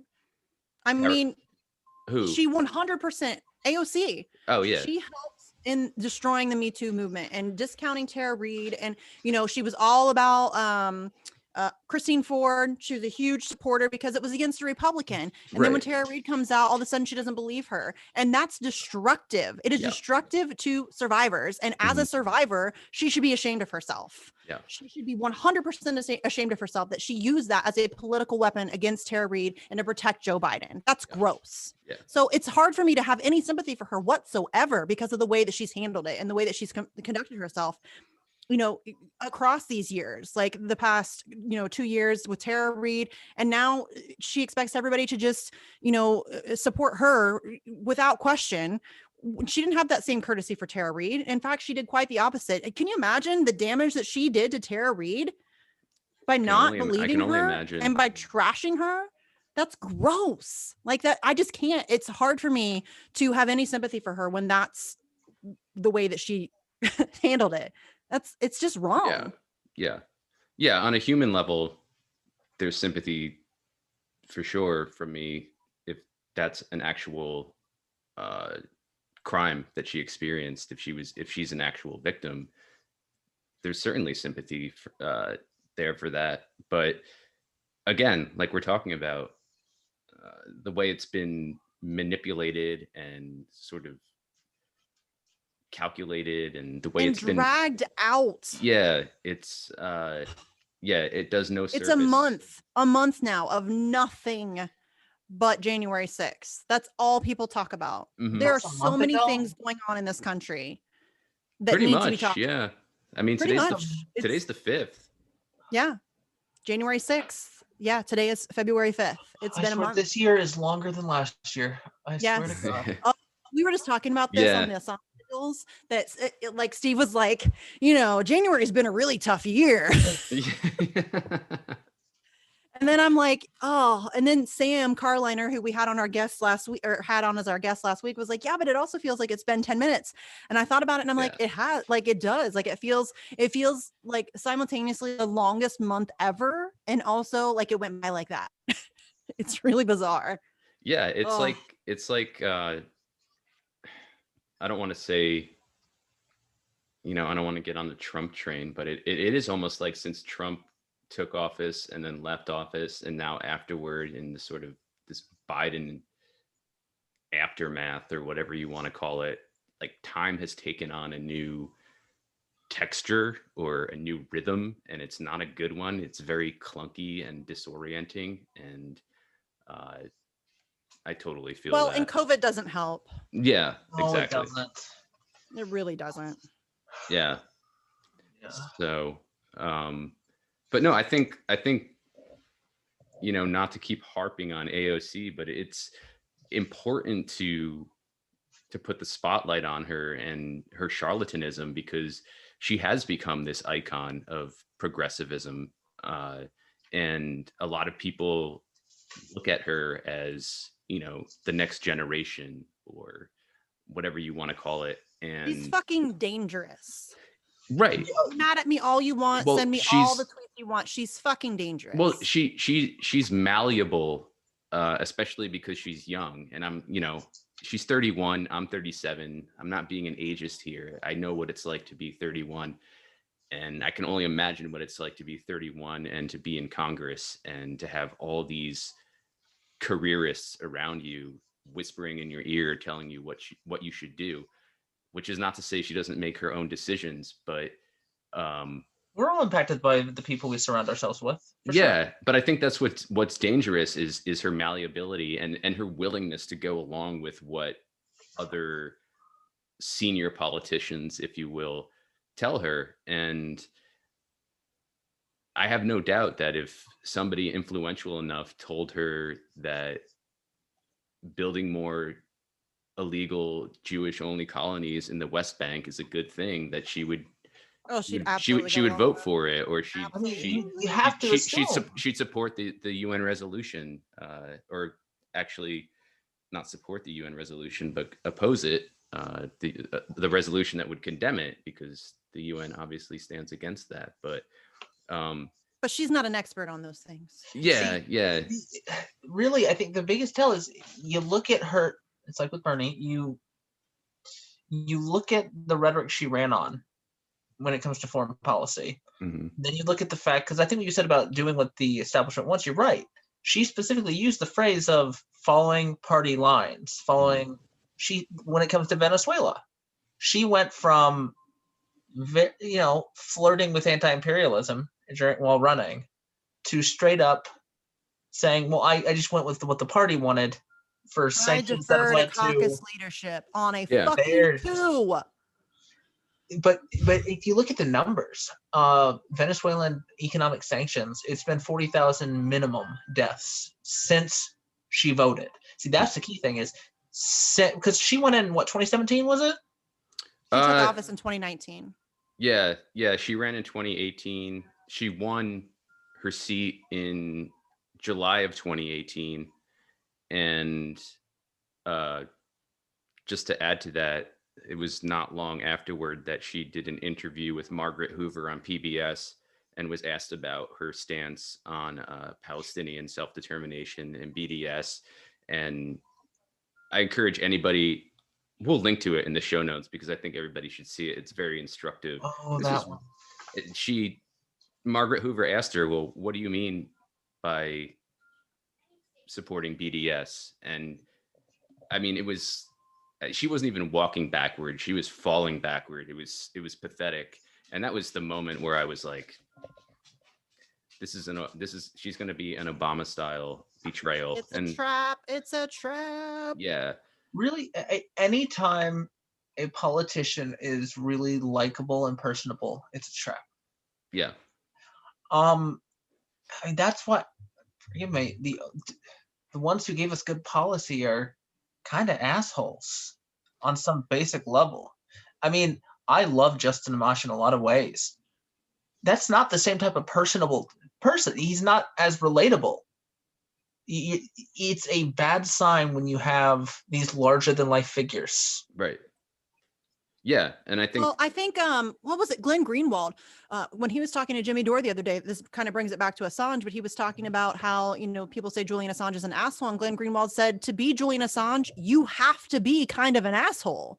You have to be unwavering. You have to be forceful and, bold and strong. And that's part of being that person. It's part of, you know what I mean? Like, you cannot fight back against the establishment without being kind of an asshole. It's necessary. And even if that weren't the case, so what?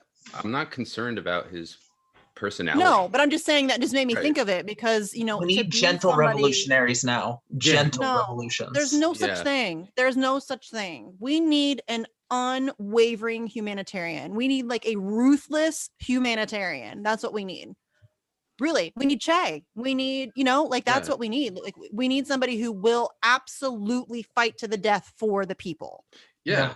But let's not forget that when we invoke Che Guevara, that we're also talking about armed struggle as well. And again, this is something I bring up on a lot of shows, and I'm not saying that that's what we need to do or we have to do, but it may come down to that. And when we talk about revolutionaries like Che or Fred Hampton, I think it's important to remember that there was armed struggle involved with their fights. And there was, and it wasn't just, I mean, a lot of it was diplomacy or dialogue, if you want to call it that. But I think we do ourselves a disservice if we sort of mute or conveniently forget about the fact that they were also engaged in an armed struggle.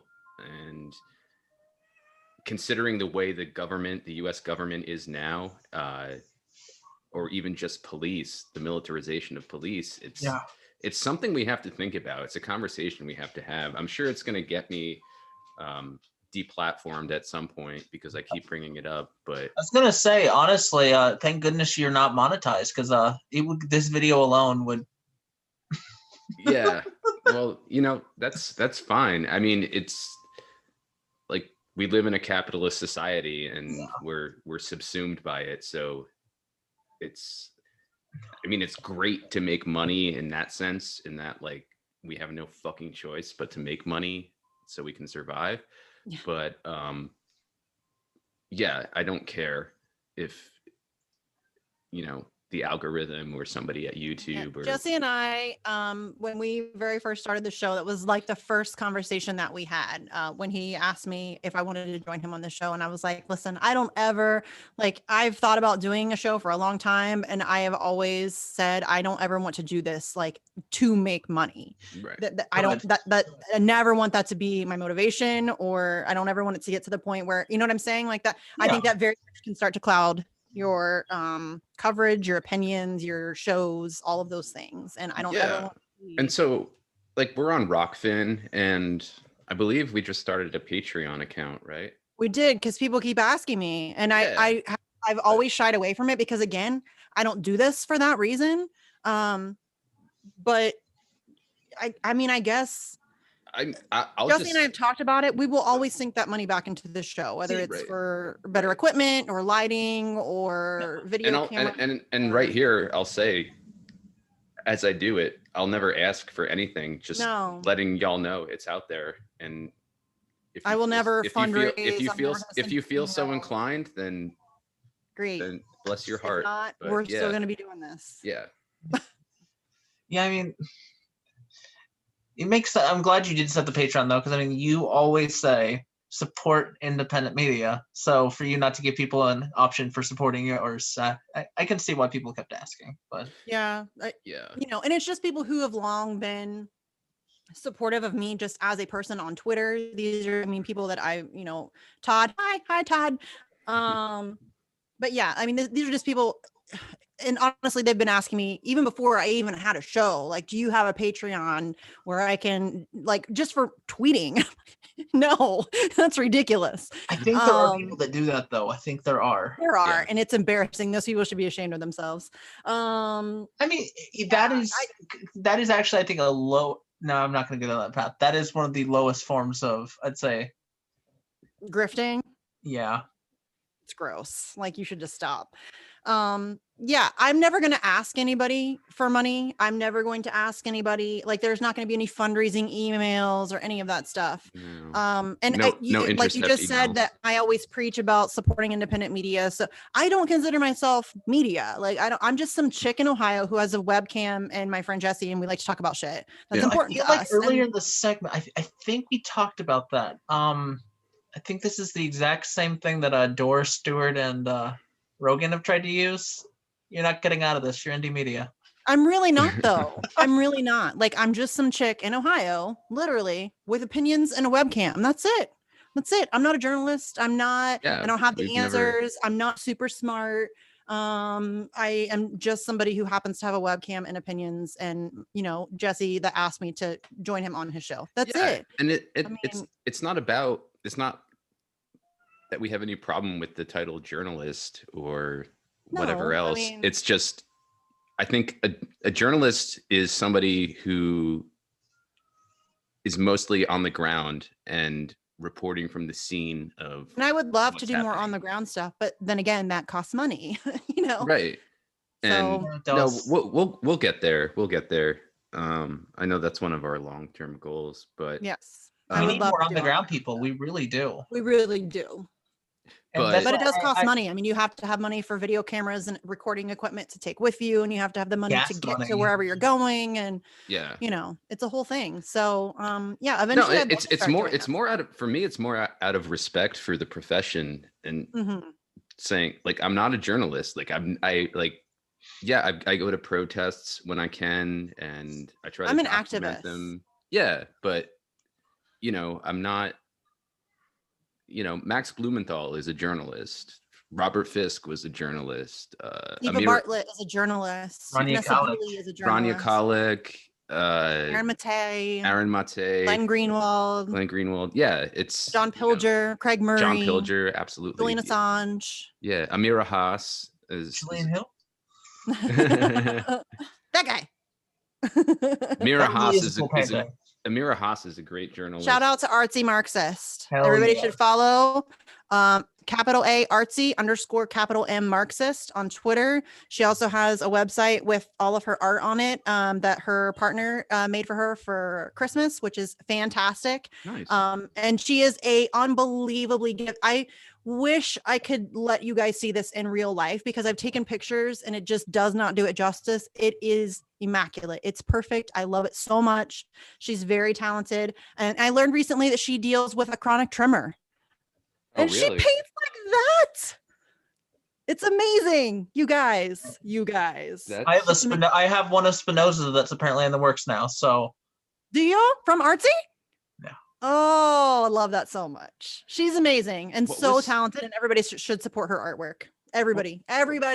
What was Spinoza's first name? Baruch. That's right. I was going to say that, but I didn't want to embarrass myself with the No, mistake. I have a mild obsession with Spinoza. It's No. You? right now I'm wearing so the ring I wear, it's a modern take on his signet ring. It does go Okay. that far. Okay. I remember one of my professors back in undergrad said, "It's okay, Lucas. We all carry our false gods with us." So I know how out of control it is. I've considered getting a hourglass tattoo for WikiLeaks. Oh, yeah. I'll probably end up doing that at some point. I actually thought Do you when we have were in any DC, tattoos, by the way? yeah, I have 4. Oh, okay. But I actually thought that when we were in DC, when they announced the no extradition, which shocked the shit out of all of us. Like I still am like, I did not see that coming. Yeah. I don't know if you guys watched our live stream of that. Yeah. Some of the, not because of our reactions are pretty funny because we're all very confused, but Allison from the UK, who is one of my favorite people on earth, and the UK team works so hard, but we were privileged enough to be on the phone with her, and Steve was the one actually to tell her that they said no extradition. And I actually went back and took screenshots because the progression of her realization of what was happening is beautiful, and it's I cry every time I watch it. I'm not even kidding you. It's the best thing I've ever seen, and everybody should go watch it. Our reaction is funny. Andrew's reaction is really funny because he's off in his own world. But Allie, it gives me life every time I watch it because nobody works harder than the UK team for Julian Assange. Nobody. Can you send They're me amazing. Can you send me a link to that? I'll put it in the show notes. Yeah. It's our live stream. Is that what it's in? Or No, is there, I'll link. Yeah, it's we woke up at the butt crack of dawn because it was read at like 5 o'clock in the morning. And basically what it is just Steve and Andrew taking turns reading tweets from the journalists who were covering the video live stream of the actual court proceedings. Yeah. And it's me sitting on the couch in the corner, honestly, more pissed off than I've ever been in my entire life, because it is Vanessa Baratzer, basically she just read the prosecution's argument as her decision until she got to the end. But so it's me. I didn't say a word. I was pissed off. Like honestly was ready to fight people. Like, and I'm not like violent in any way. I'm actually quite a pacifist. I've never been in a fight, but I was ready to fight people. I was furious listening to them read her decision. And but there's this weird thing where it's like, terrible tweet. And then this like weird kind of like, wait, what? Like, what did she say? Like that almost sounded kind of promising and it was very confusing. And then the very next tweet was no extradition. So there was no like building up to it. There was no like, oh, okay, here we go. We're going to no extradition. It was like awful, no extradition. And it was the most confusing thing. And I mean, you can see, like, I'm sitting on the couch like this, pissed off, And then Steve says something, and I like, you can see my head like whip around, like, what? And then he says no extradition. And then it's just us sitting there for like 3 minutes, like, what? Like looking at each other, like, what? And then it sinks in. And then Steve, Kendra, and I like pile onto each other in this huge hug. And Andrew has no idea what's going on. He's sitting over on the other side of the couch. I think at one point he actually takes somebody's drink from them so they don't spill it, and still doesn't join in the hug. He had no idea what was happening. No, yeah. I mean, you know, I was here in Jersey, but when that, like the first time I read that, I was like, I had the same reaction. I was like, what is this? Like, did somebody like hack fucking Twitter and make this up or something? That's honestly one of the weirdest days I've ever experienced. We walked around that whole day in confusion. I just assumed it was the end. I really did. Mm-hmm. Yeah.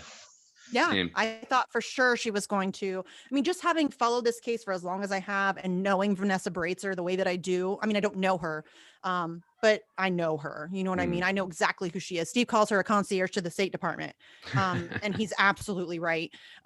She's a piece of shit too. Yeah.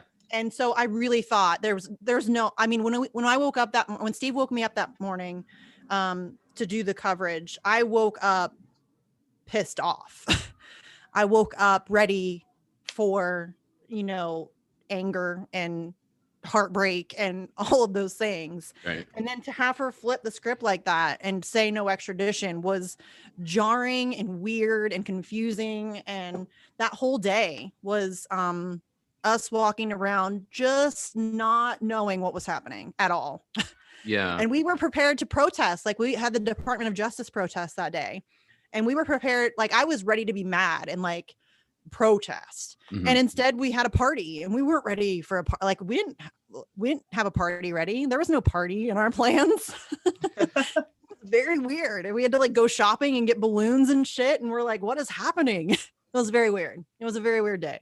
So Lucas, let me ask you this, going off what we've just been talking about. And we have been going for over 2 hours, Lucas. I don't know. I'm sorry. I'm sure you have to go. Yeah.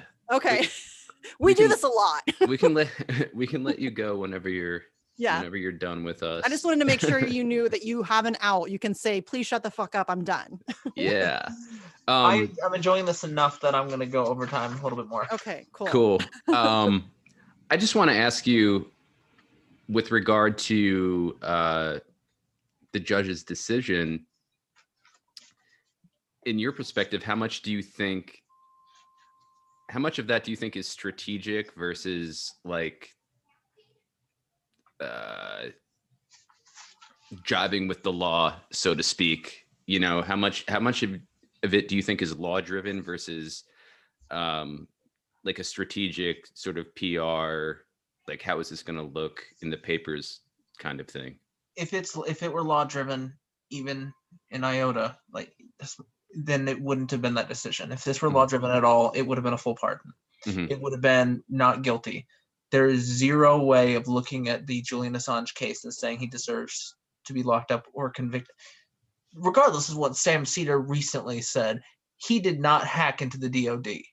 No. Yes, Sam Cedar claimed that crap and never walked it back. I can send you those links. What a piece of shit.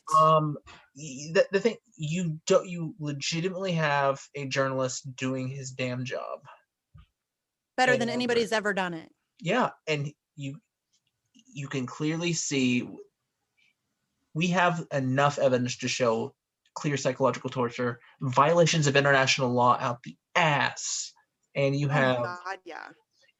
It was again. I believe it's purely strategic, because again, this is why I wasn't able to really celebrate. Sort of read something else someone else read, and I was like, oh crap. This means they're saying he did everything. They're holding him accountable under the American those allegations. They're saying, well, yeah, he just can't go to the prison, which means it's the same damage done to Assange. It's the same damage done to the First Amendment. Let's be honest here. Is an American prison really that much worse than the conditions he's in right now? Let's be honest. Right. The specific conditions they put him in it might as well be the same. Meaning, which is why it was a way of giving people the illusion of justice while still keeping him locked away.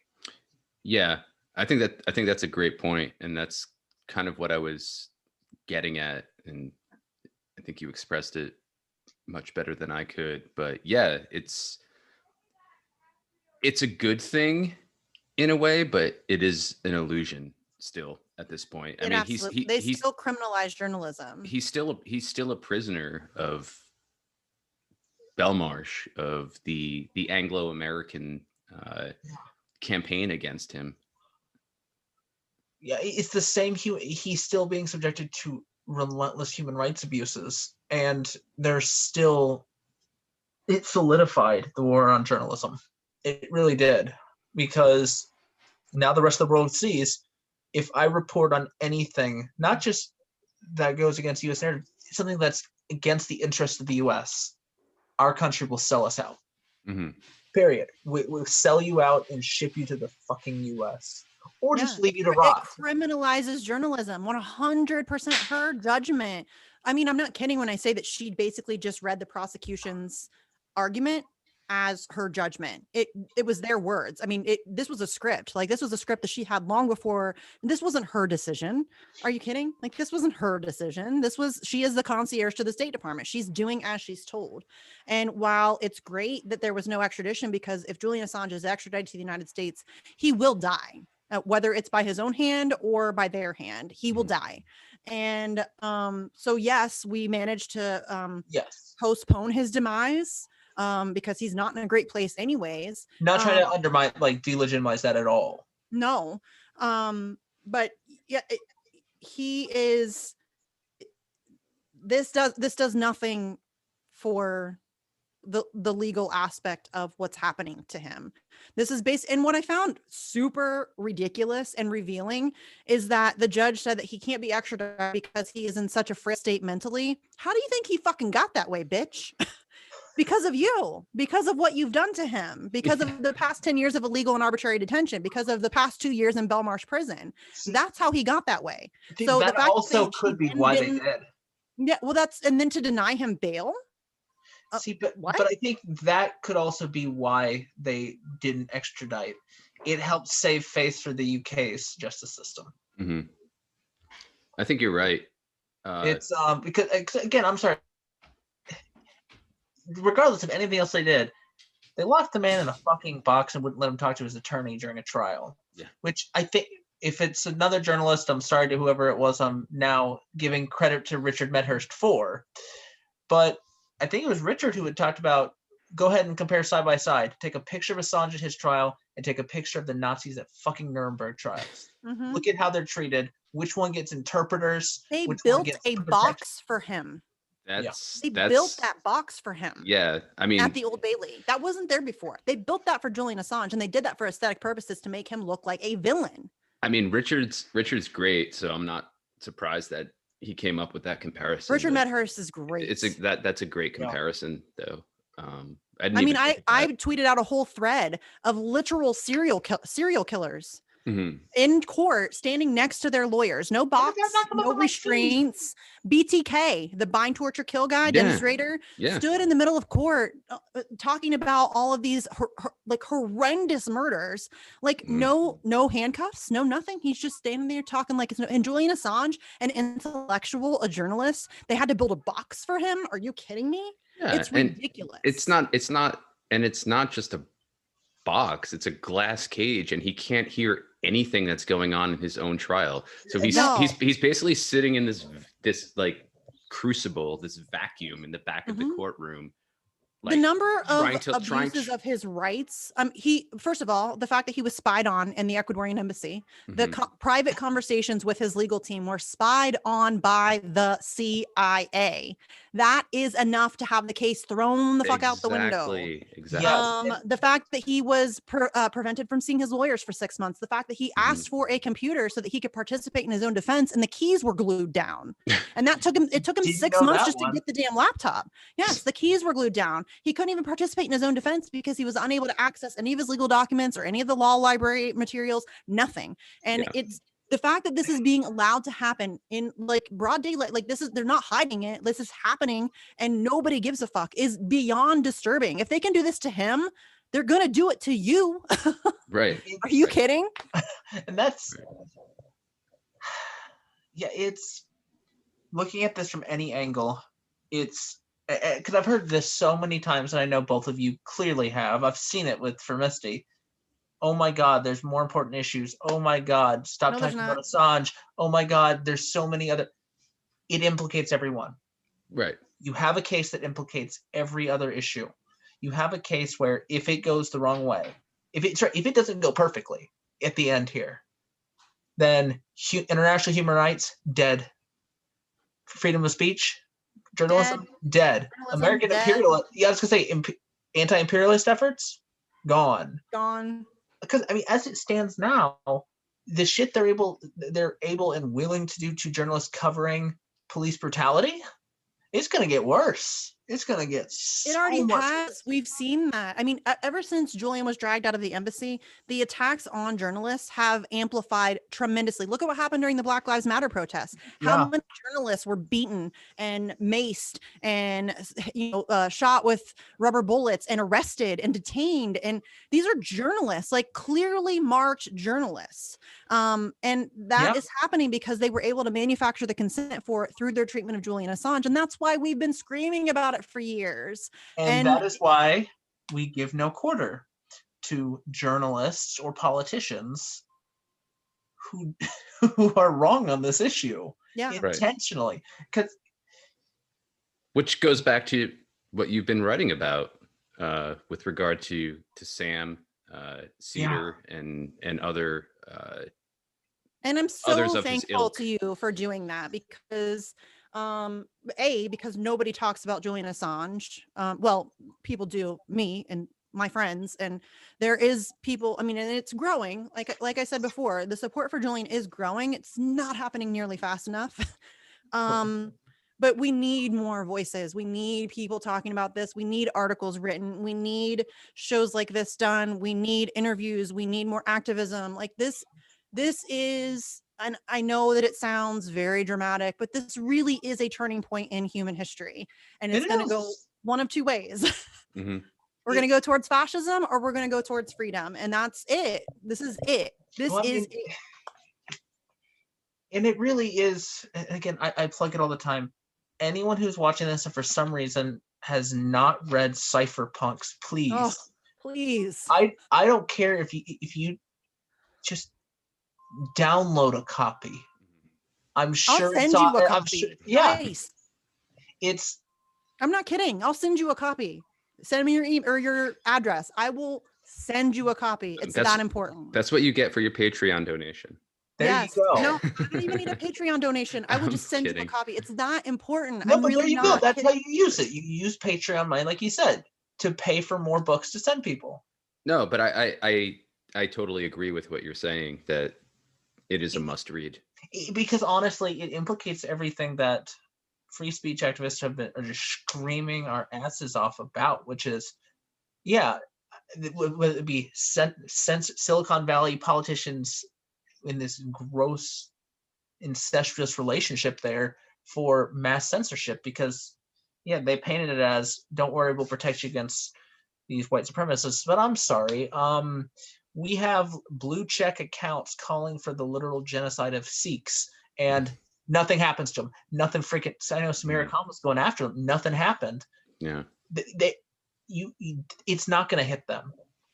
They might knock down a few of them for the theater of it all, but again, Julian Assange. I want to know how they're going to protect me against white supremacists when we just elected Joe Biden. He's a white supremacist. He's a segregationist. He's a racist piece of shit. I don't want to hear that you need to protect me from white supremacy. Oh, no, white supremacy is all around me every day. You're not going to protect me from it. And censoring some people on Twitter is not going to save the world from white supremacy ever. But honestly, Cypherpunks, he and his friends did such a phenomenal job of showing the ways in which governments crack down on what used to be the Wild West for internet era our rights of actual like communication, searching, all of it, in the way in which it is used to control thought, control speech, control interactions between people. And I don't know, it's just necessary, even regardless. It's a necessary read. Yeah, Yes. absolutely. And it's a short read. Yeah, but it's I think foundational for understanding what's happening now.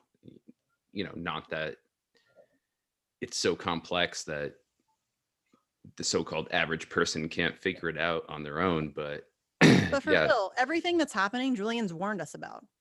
right. I'm just saying the book Warned us about it. it provides a little more foundation than if you're like, well, what's going on with Julian Assange, and you start Well, there's a quote. investigating. I just looked it up because I wanted to make sure that I got it right. But this is a Julian Assange quote, and it just kind of pertains to the internet and how it's being used against us currently. The internet, quote, "The internet, our greatest tool of emancipation, has been transformed into the most dangerous facilitator of totalitarianism we have ever seen. The internet is a threat to human civilization," unquote. And he's absolutely right. And he said this years ago. Mhm. And I mean, Yeah. the internet should have been our ticket to freedom and free thought and the free exchange of ideas, and it has been 100% turned against us. Yeah. And it's now used as a spying device and a siloing mechanism to put people into little boxes and your little echo chambers, and it's used to control you.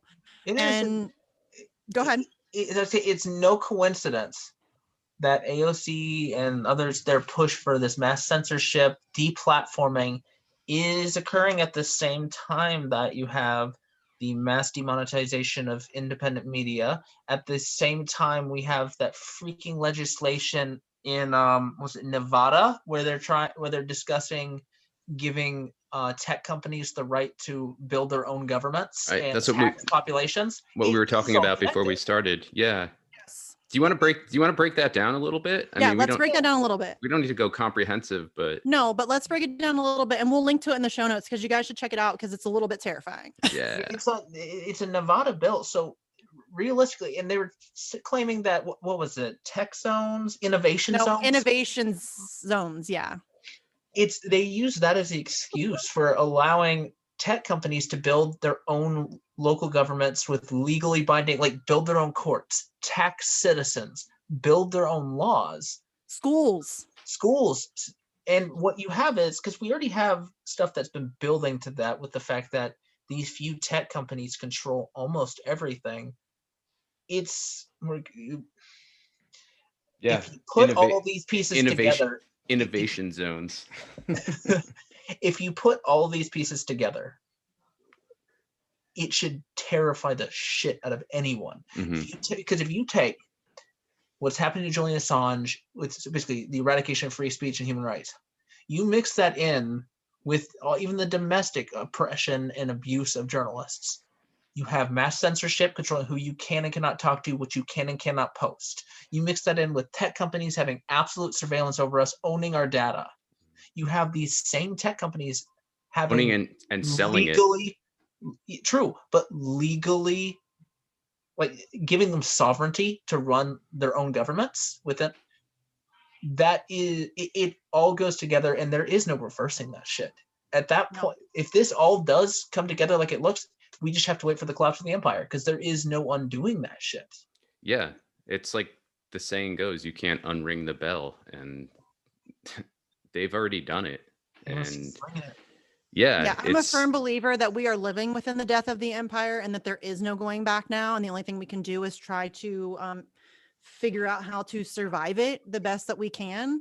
But this would perpetuate it so much longer. What's that? I think this would inject the life it needs to strangle a few generations worth before the collapse, though. Yes. Yeah, for sure. I mean, I agree with Misty 100%. I just think it's hard to put any kind of solid timeline on when the full collapse is going to come, but we're very close. And I'm hoping just read Roman history to confirm that for yourself. Yeah, it's not like we don't have historical precedent reference here. You know, it's quite obvious, and people will call you a pessimist or whatever for saying Yes. that, but Yes. it's just being I am a realistic. pessimist. I am a cynic. I am also realistic. Yeah. Yeah. It's material reality. This is just where we find ourselves. Yeah. Yeah, it's yeah. There's not much we can do at this point. There's really just not. There's not much we can do. That's why I always encourage people to seek out mutual aid groups.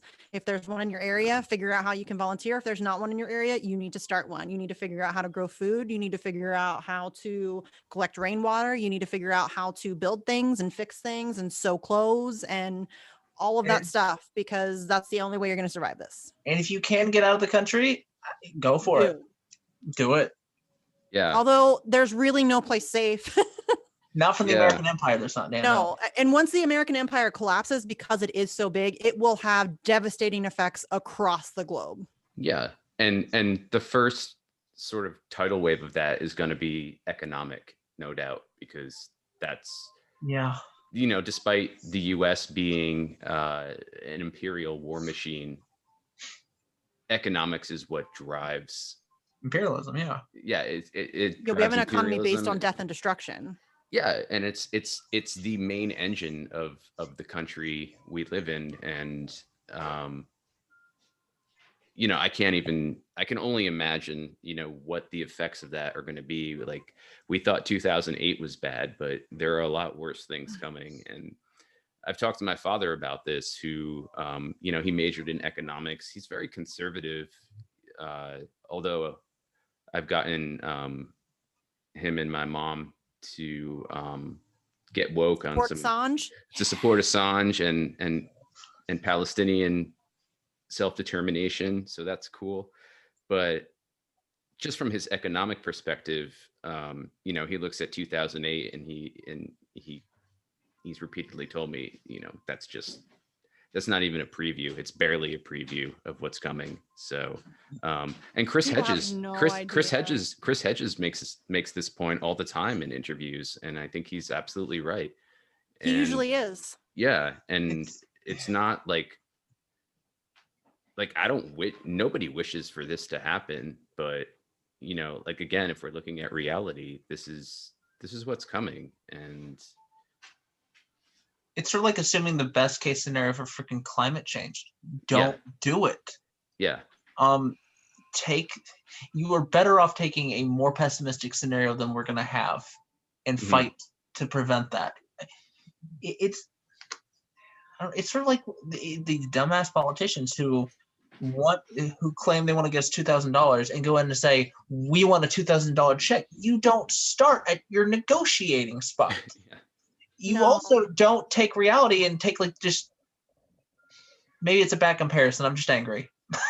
No, but especially on the left, which in American politics, there is no left at the elected level. I think calling them centrists is still too kind, honestly. Yes, I agree. Yeah. And yes, that includes Bernie and AOC. But they always start, and it's intentional. It's incredibly intentional. They start at the bottom. It's like they don't go in. If you want $2,000, like a one-time $2,000 check, you need to go in asking for like $3,000 a month. And then work your way on the negotiating table down to a one-time $2,000 check. Yeah, they don't do that ever. We had, I think, one politician who was calling for $2,000 monthly checks throughout the whole of the pandemic and started calling for it, I think, late February, early March. Only one. I think I've seen a couple of them mention it, but they never actually. It's like they'll tweet about it. They'll tweet about it. Tulsi did push legislation back in March.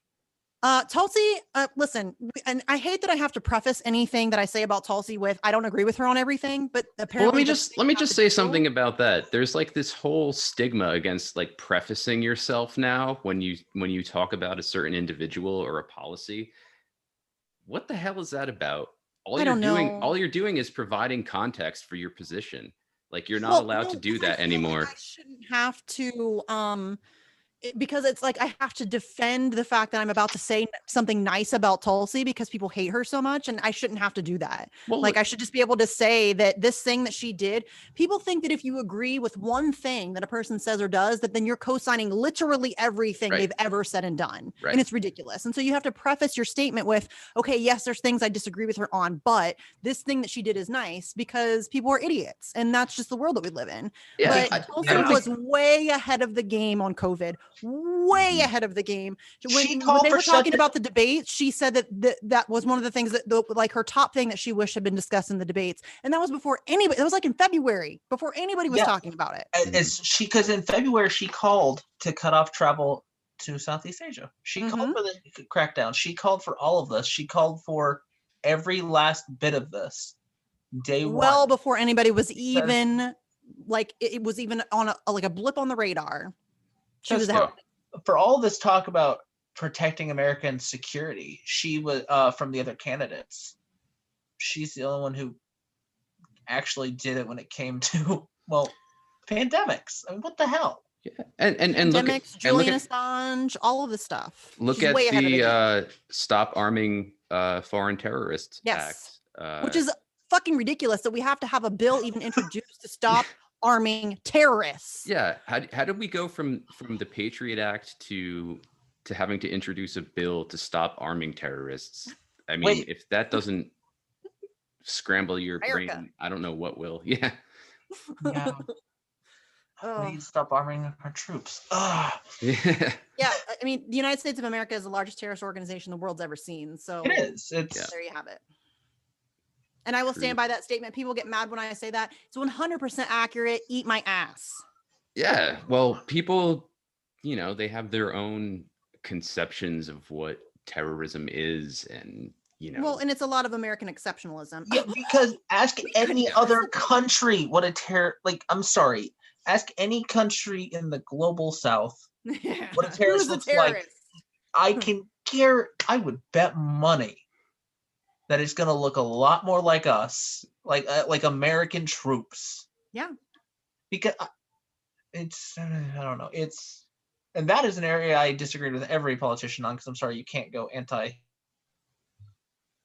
military and win an election. Yeah. You really Yeah. can't. I wish somebody would, like, not even to win. I wish somebody would run just like full on anti-United States military. I Yeah. support the closest shit we out got, of that The person. closest we got was Gravel, Yeah. which I love the man. Yeah. But yeah, no, like, honestly, what does a terrorist look like? It looks like the American uniform. That's what I mean. It's just, that's what it looks like. 100%. Yeah. Honestly, The American terrorist, if you look up American terrorist in the dictionary, there's a picture of Elliot Abrams, like just his face and that like pointy nose and his like Oh. sneer. God, he's such a disgusting human Yeah. being. They all Um, are. it's Bannon, all of them. They're all fucking scumbag psychopaths. Yeah. They're psychopaths. Sheldon Adelson, isn't he dead now? He died. Yeah. His money hasn't.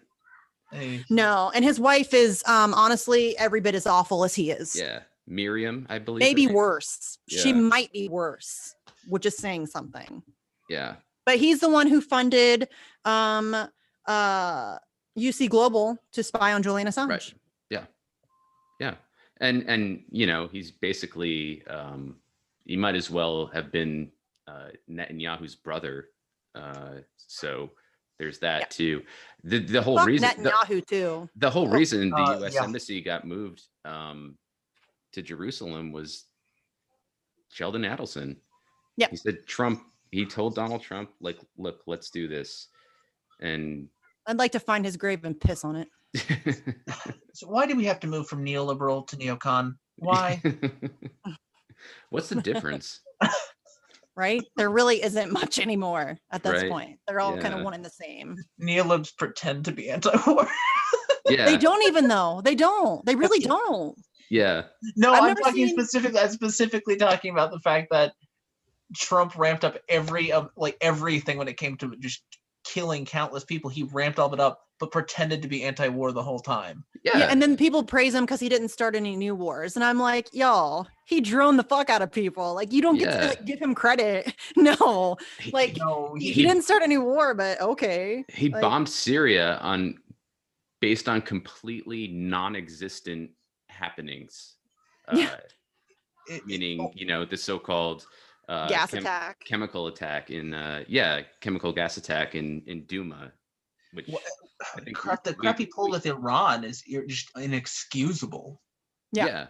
Oh yeah, with Soleimani. See, that's an attempted war. That's the other thing. People say he didn't start a war. He tried. He tried as hard as he could. But Iran is very good at being restrained. Just like Putin. You can say whatever you want about Putin. He's, a piece of shit too. Listen, there's no such thing as a world leader who's not a psychopathic piece of shit. It just does not exist. To reach that level of power, you have to be a horrible human being. That's just reality. If you have a socialist or communist country, I'm sure it is possible to have someone who leads who's not, but you cannot in a capitalist nation. It is impossible. No, it's impossible. And so, yeah, he's a piece of shit. But Putin has been extremely restrained in dealing with our nonsense.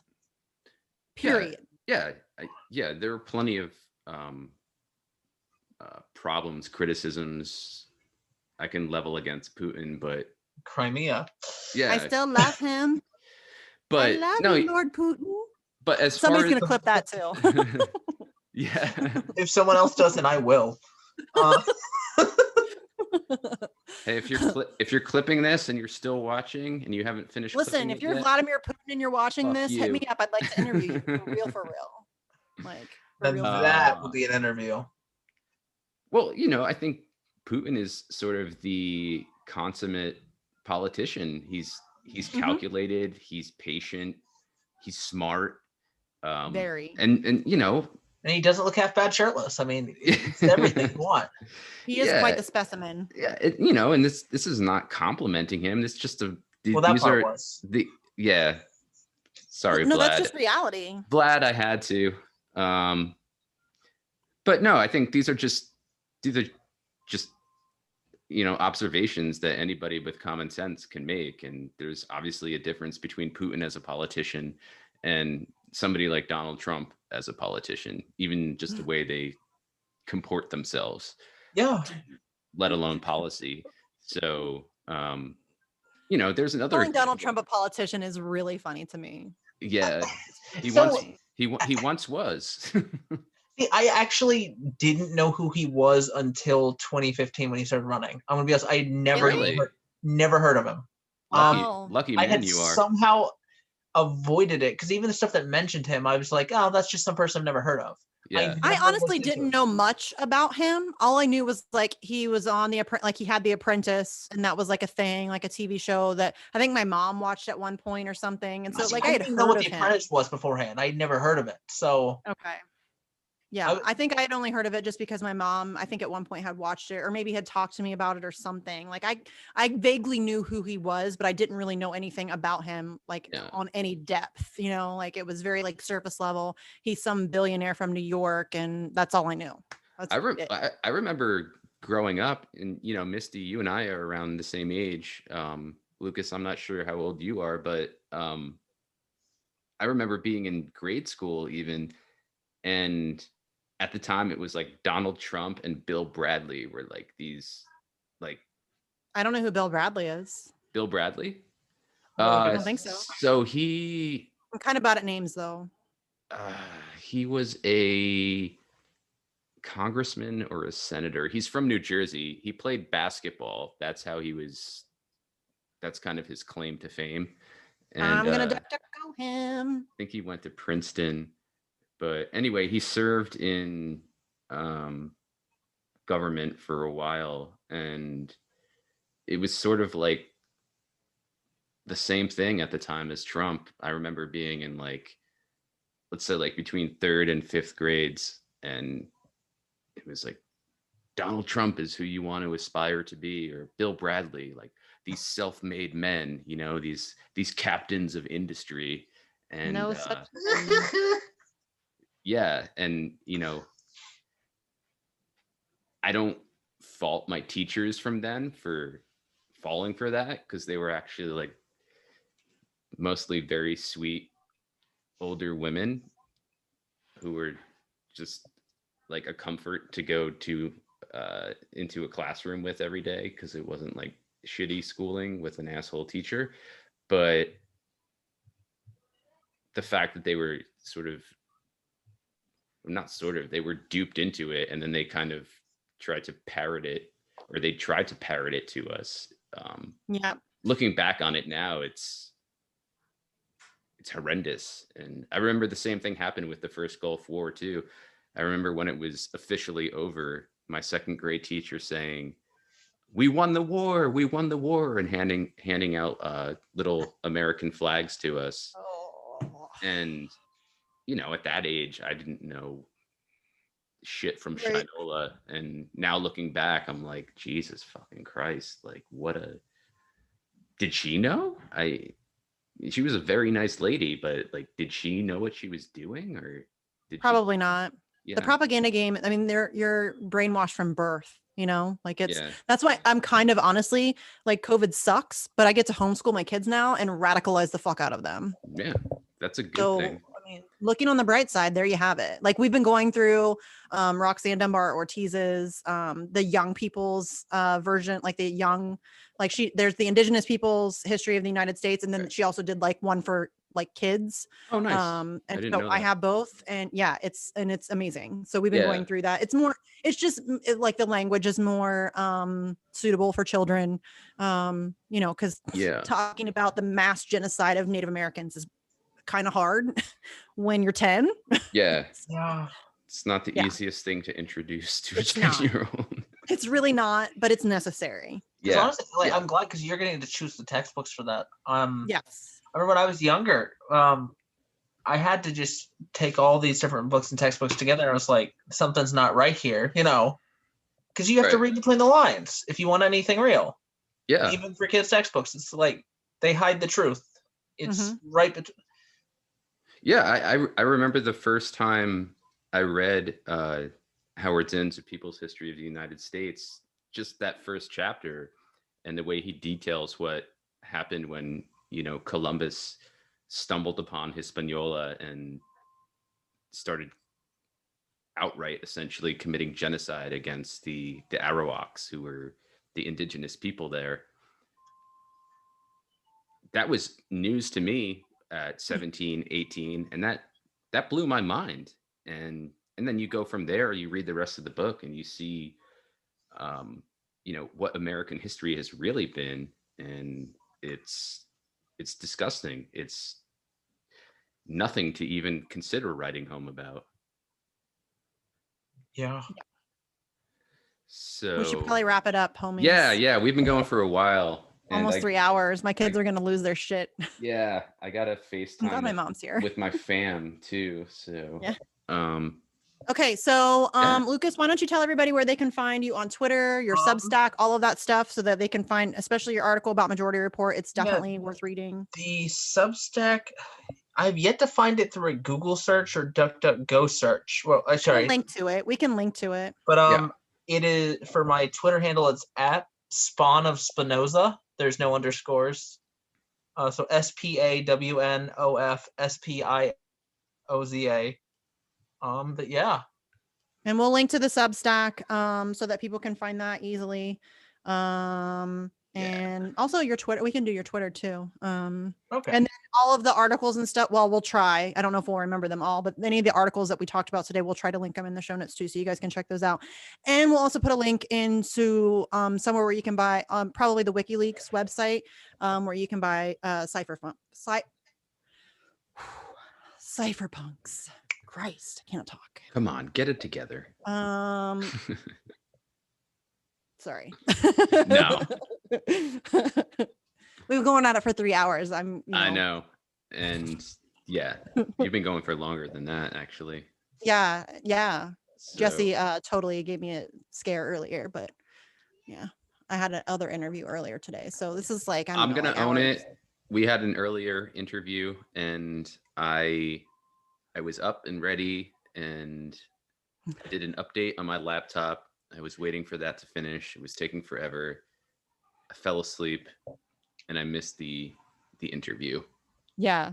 So Which, Misty, you know, no big deal. I did it. Like, it's like, I can do it by myself. That's fine. I'm I a big know. girl. I'm But I not was worried about terrified that that. something happened to you. Yeah, I'm not worried about you handling Yeah. it. I don't want to give you a scare, and also I don't want the perception of me to be like I don't show up. No, But- you always show up. That's why it was so concerning, because it's Yeah. very unlike you. So You know? but it won't happen again. Sorry, fans out there Yeah. who thought I was Yeah. dead Fans. or missing. So weird.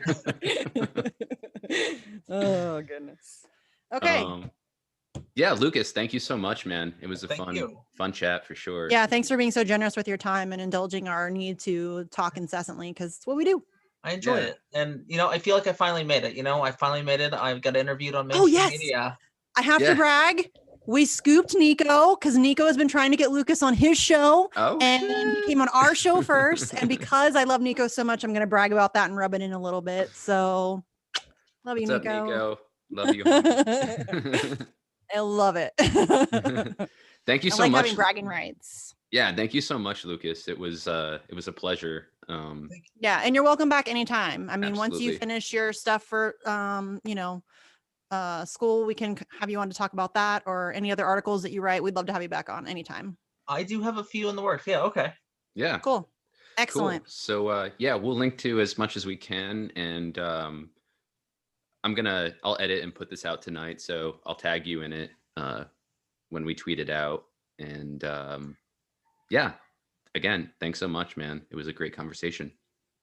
Thanks. You too. All right. Take care.